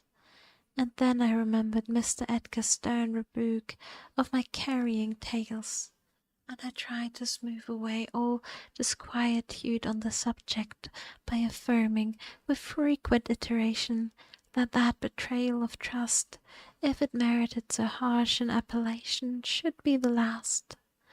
Notwithstanding, my journey homeward was sadder than my journey thither, and my misgivings I had ere I could prevail on myself to put the missive into Mr. Linton's hand.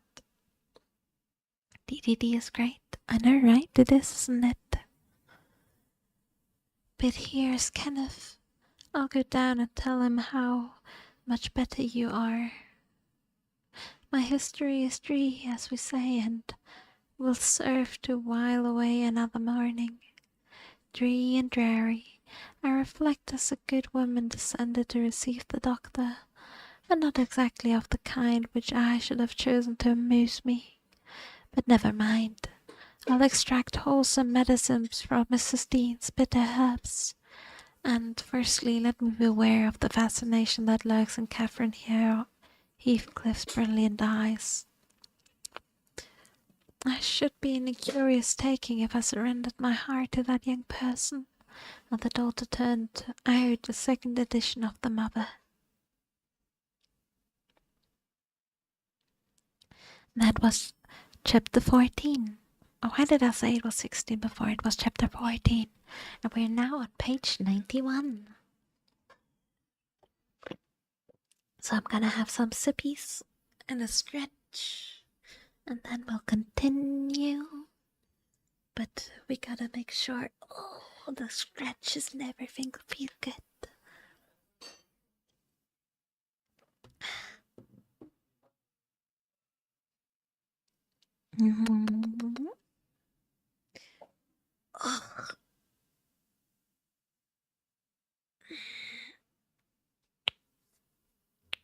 Best day. So true. I agree.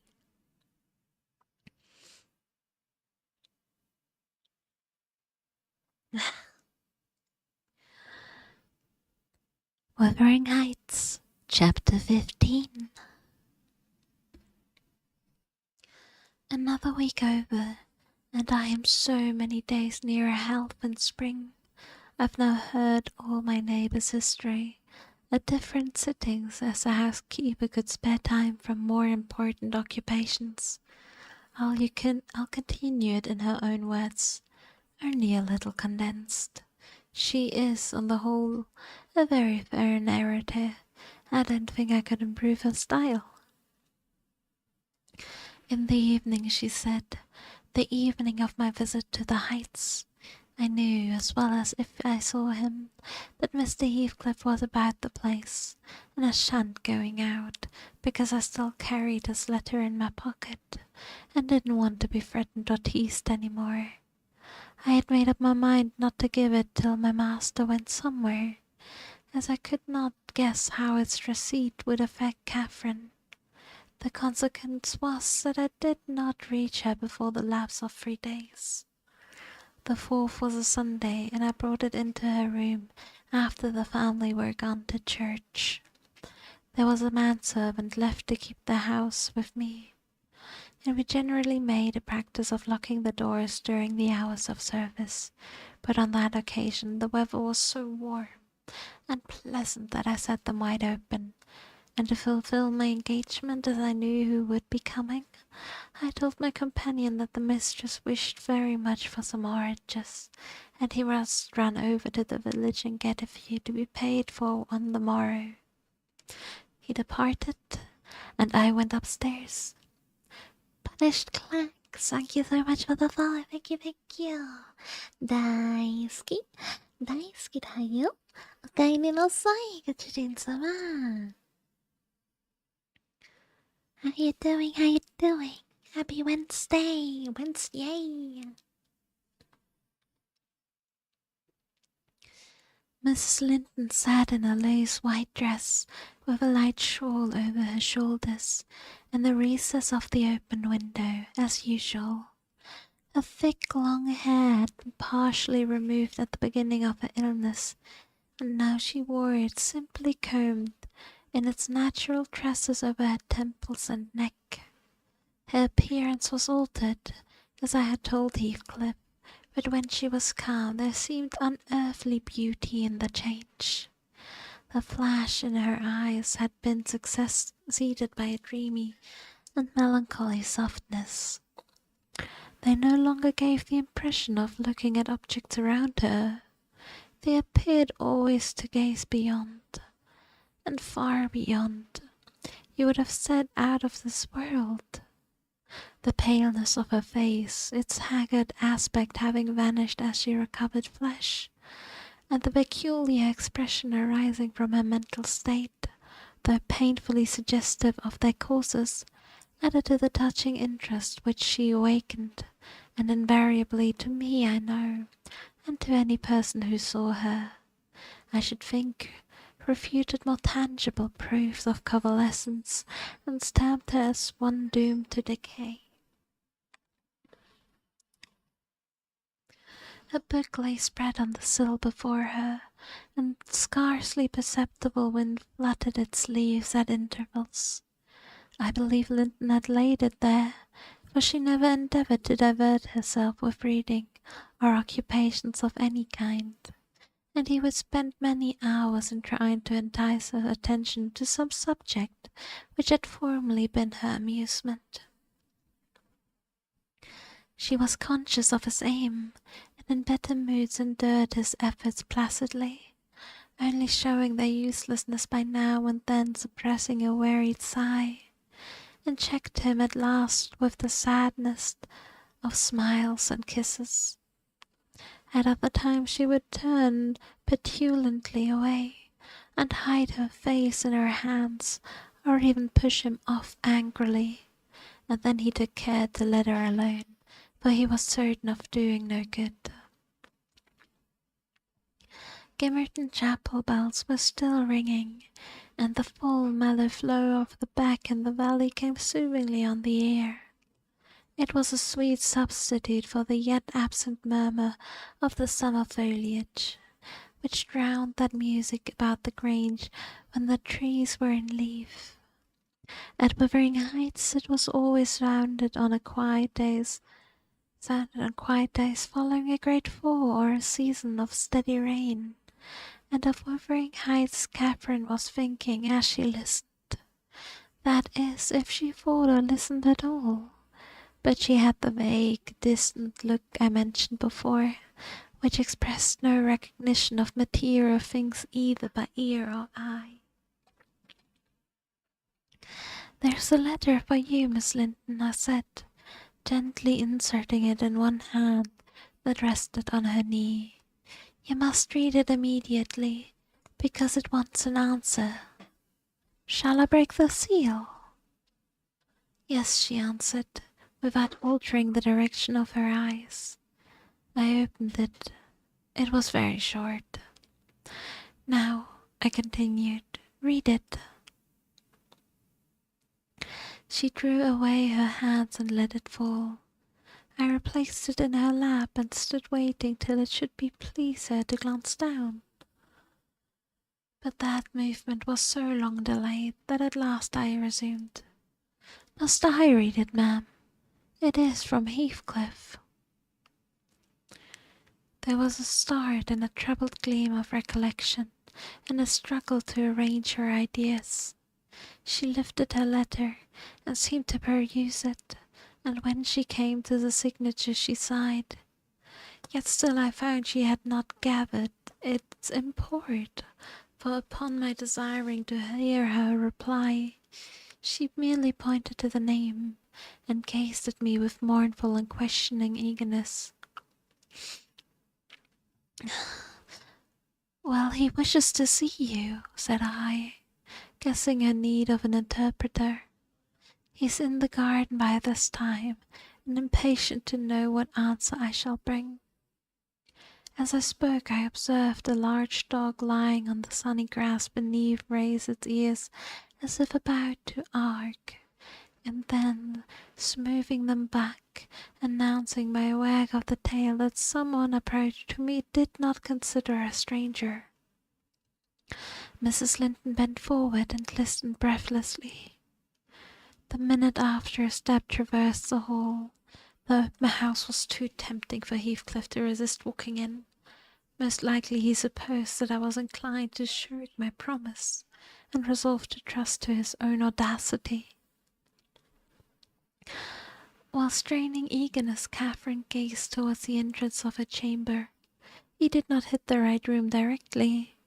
She motioned me to admit him, but he found it out ere I could reach the door, and in a stride of two was at her side, and had her grasped in his arms. He neither spoke nor loosened his hold for some 5 minutes, during which period he bestowed more kisses than ever he gave in his life before, I dare say, but the mistress had kissed him first, and I plainly saw that he could hardly bear for downright agony to look her in the face. The same conviction had stricken him as me. From the distance he beheld her that there was no prospect of ultimate recovery here. She was fated sure to die. Just a chill guy. Thank you so much for the job, Olive. Thank you, thank you. 大好き。大好きだよ。おかえりなさい、ご主人様。Happy Wednesday. How are you? "Oh, Kathy! Oh, my life! How can I bear it?"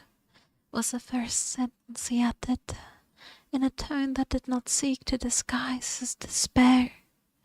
And now he stared at her so earnestly that I thought the very intensity of his gaze would bring tears into his eyes, but they burned with anguish. They did not melt. "What now?" said Catherine, leaning back and returning his look with a sudden clouded brow. Her humour was a mere vein, and for constantly varying caprices. "You and Edgar have broken my heart, Heathcliff, and you both come to bewail the deed to me, as if you were the people to be pitied. I shall not pity you, not I. You have killed me, and thriven on it, I think. How strong you are! How many years do you mean to live after I am gone?"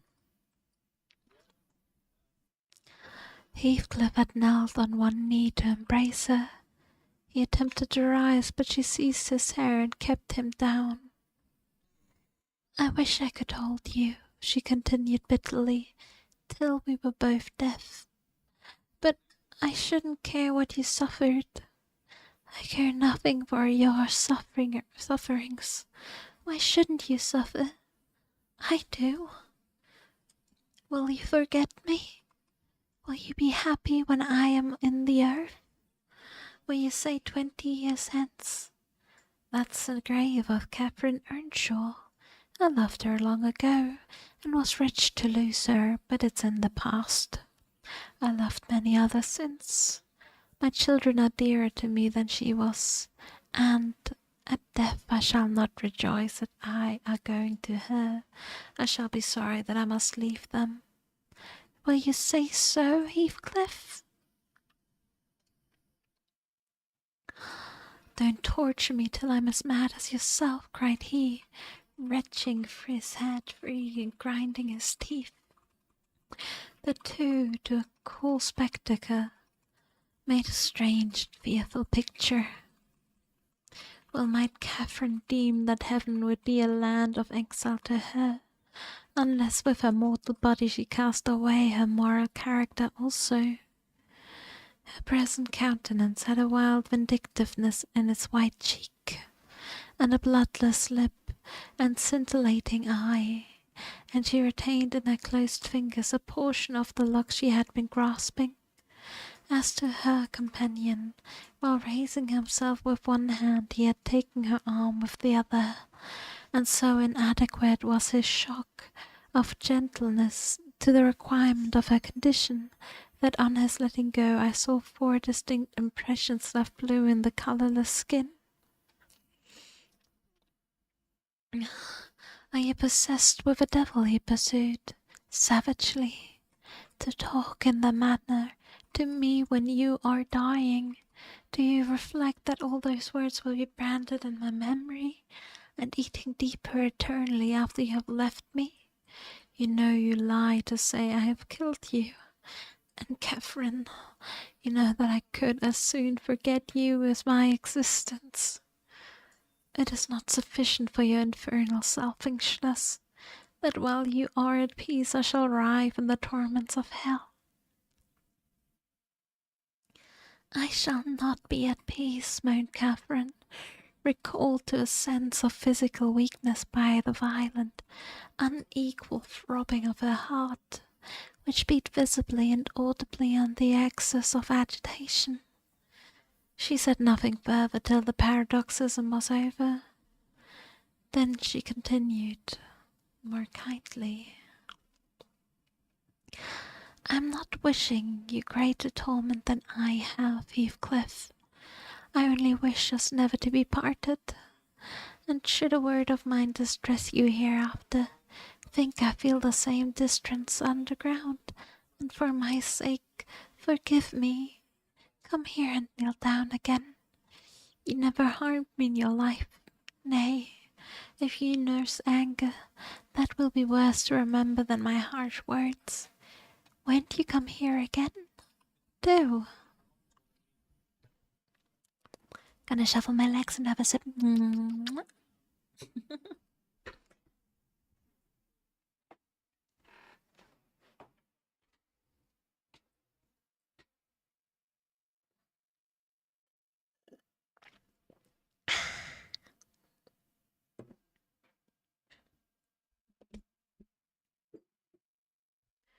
Heathcliff went back to her chair and leaned over, but not so far as to let her see his face, which was livid with emotion.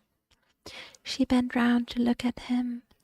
He would not permit it. Turning abruptly, he walked to the fireplace, where he stood silent, with his back towards us. Miss Linton's glance followed him suspiciously. Every movement woke a new sentiment in her. After a pause and prolonged gaze, she resumed, addressing me in accents of indignant disappointment. "Oh, you see, Nelly, he would not relent a moment to keep me out of the grave.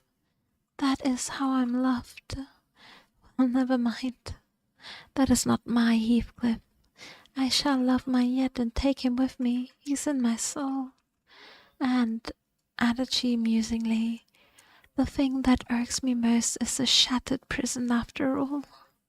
I'm tired of being enclosed here. I'm wearying to escape into that glorious world, and to always be there, not seeing it dimly for tears and yearning for it through the walls of my aching heart, but really with it and in it. Nelly, you think you are better and more fortunate than I am. In full health and strength, you're sorry for me. Very soon that will be altered. I shall be sorry for you. I shall be incomparably beyond and above you all. I wonder. He won't be near me," she went on to herself. "I thought he wished it. Heathcliff, dear, you should not be sullen now. Do come to me, Heathcliff." In her eagerness she rose and supported herself on the arm of the chair. At that earnest appeal he turned to her, looking absolutely desperate. His eyes, wide and wet, at last flashed fiercely on her. His breast heaved convulsively. An instant they held us under, and how they met I hardly saw, but Catherine made a spring and he caught her, and they were locked in an embrace from which I thought my mistress would never be released alive. In fact, to my eyes she seemed directly insensible. He flung himself into the nearest seat, and on my approaching hurriedly to ascertain if she had fainted, he gnashed at me, foaming like a mad dog, and gathered her to him with greedy jealousy. I did not feel as if I were in the company of a creature of my own species. It appeared that he would not understand that, although I spoke to him, so I stood off and held my tongue in great perplexity. A movement of Catherine's relieved me a little presently. She put up her hand to clasp his cheek, and bring her cheek to his as he held her, while he, in return, covering her frantic caresses, said wildly, "You teach me how cruel you've been, cruel and false. Why did you despise me? Why did you betray your own heart, Kathy? I have not one word of comfort. You deserve this. You have killed yourself. Yes, you may kiss me and cry and bring out my kisses and tears. They'll blight you. They'll be damned to you. You loved me. Then what right had you to leave me? What right answer me the poor fancy you felt for Linton? Because of misery and degradation and death, and nothing that good or Satan could inflict would have parted us. You of your own will did it. I have not broken your heart. You have broken it, and in breaking it you have broken mine. So much the worse for me that I am strong. Do I want to live? What kind of living will it be when you... Oh God, would you like to live with your soul in the grave? Let me alone, sobbed Catherine. If I've done wrong, I'm dying for it. It is enough. You left me too, but I won't upbraid you. I forgive you. Forgive me. It is hard to forgive and to look at those eyes and feel those wasted hands, he answered. Kiss me again and don't let me see your eyes. I forgive what you've done to me. I love my murderer, but yours, how can I? They were silent, their faces hid against each other, and washed by each other's tears. At least, I suppose, the weeping was on both sides, as it seemed Heathcliff could weep on a great occasion like this. I grew very uncomfortable meanwhile, for the afternoon wore fast away. The man whom I had sent off returned from his errand, and I could distinguish by the shine of the western sun up the alley a concourse thickening outside Grimmerton Chapel porch. "Service is over," I announced. "My master will be here in half an hour." Heathcliff groaned a curse and strained Catherine's closer. She never moved. Ere long I perceived a group of servants passing up the road towards the kitchen wing. Mr. Linton was not far behind. He opened the gate himself and sauntered slowly up, probably enjoying the lovely afternoon that breathed as soft as summer. "Now he's here! For heaven's sake, hurry down! You'll not meet one on the front stairs. Do be quick, and stay among the trees till he is fairly in." "I must go, Cathy," said Heathcliff, seeking to extricate himself from his companion's arms. "But if I live, I'll see you again before you are asleep. I won't stray 5 yards from your window." "You must not go," she answered, holding him as firmly as her strength allowed. "You shall not, I tell her. For 1 hour he pleaded earnestly. Not for 1 minute, she replied. I must. Linton will be up immediately, persisted the alarmed intruder. He would have risen and unfixed her fingers by the act. She clung fast, gasping. There was mad resolution in her face. No, she shrieked. Oh, don't go, don't go. It's the last time. Edgar will not hurt us. Heathcliff, I shall die. I shall die. Damn the fool, there he is, cried Heathcliff, sinking back into his seat. Hush, my darling, hush, hush, Catherine. I'll stay. If he shot me so, I'd expire with a blessing on my lips. And there they went, fast again.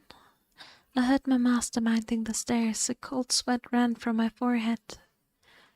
I was horrified.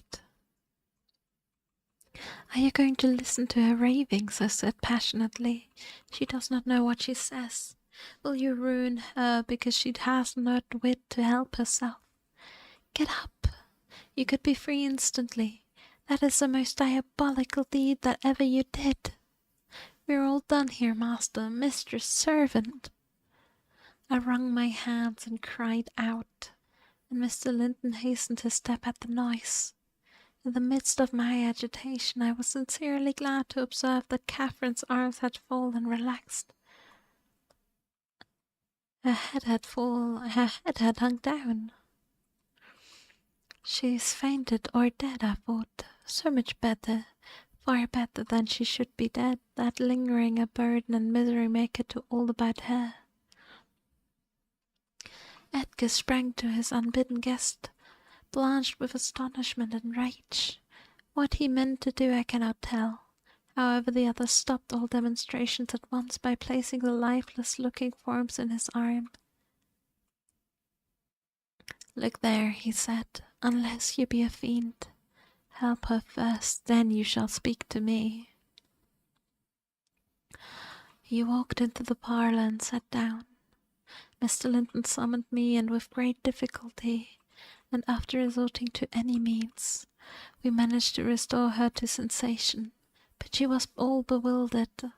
She sighed and moaned and knew nobody. Edgar, in his anxiety for her, forgot her hated friend. I did not.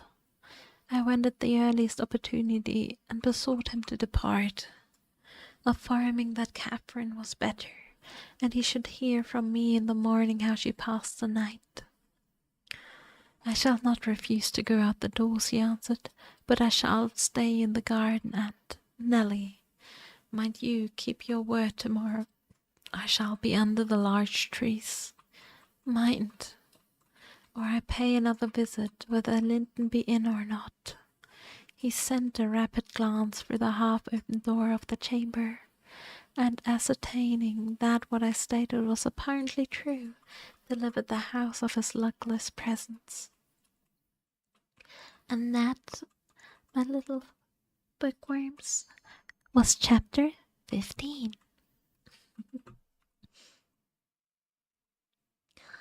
We're now already at chapter 16, but I am gonna end for the day if you don't mind.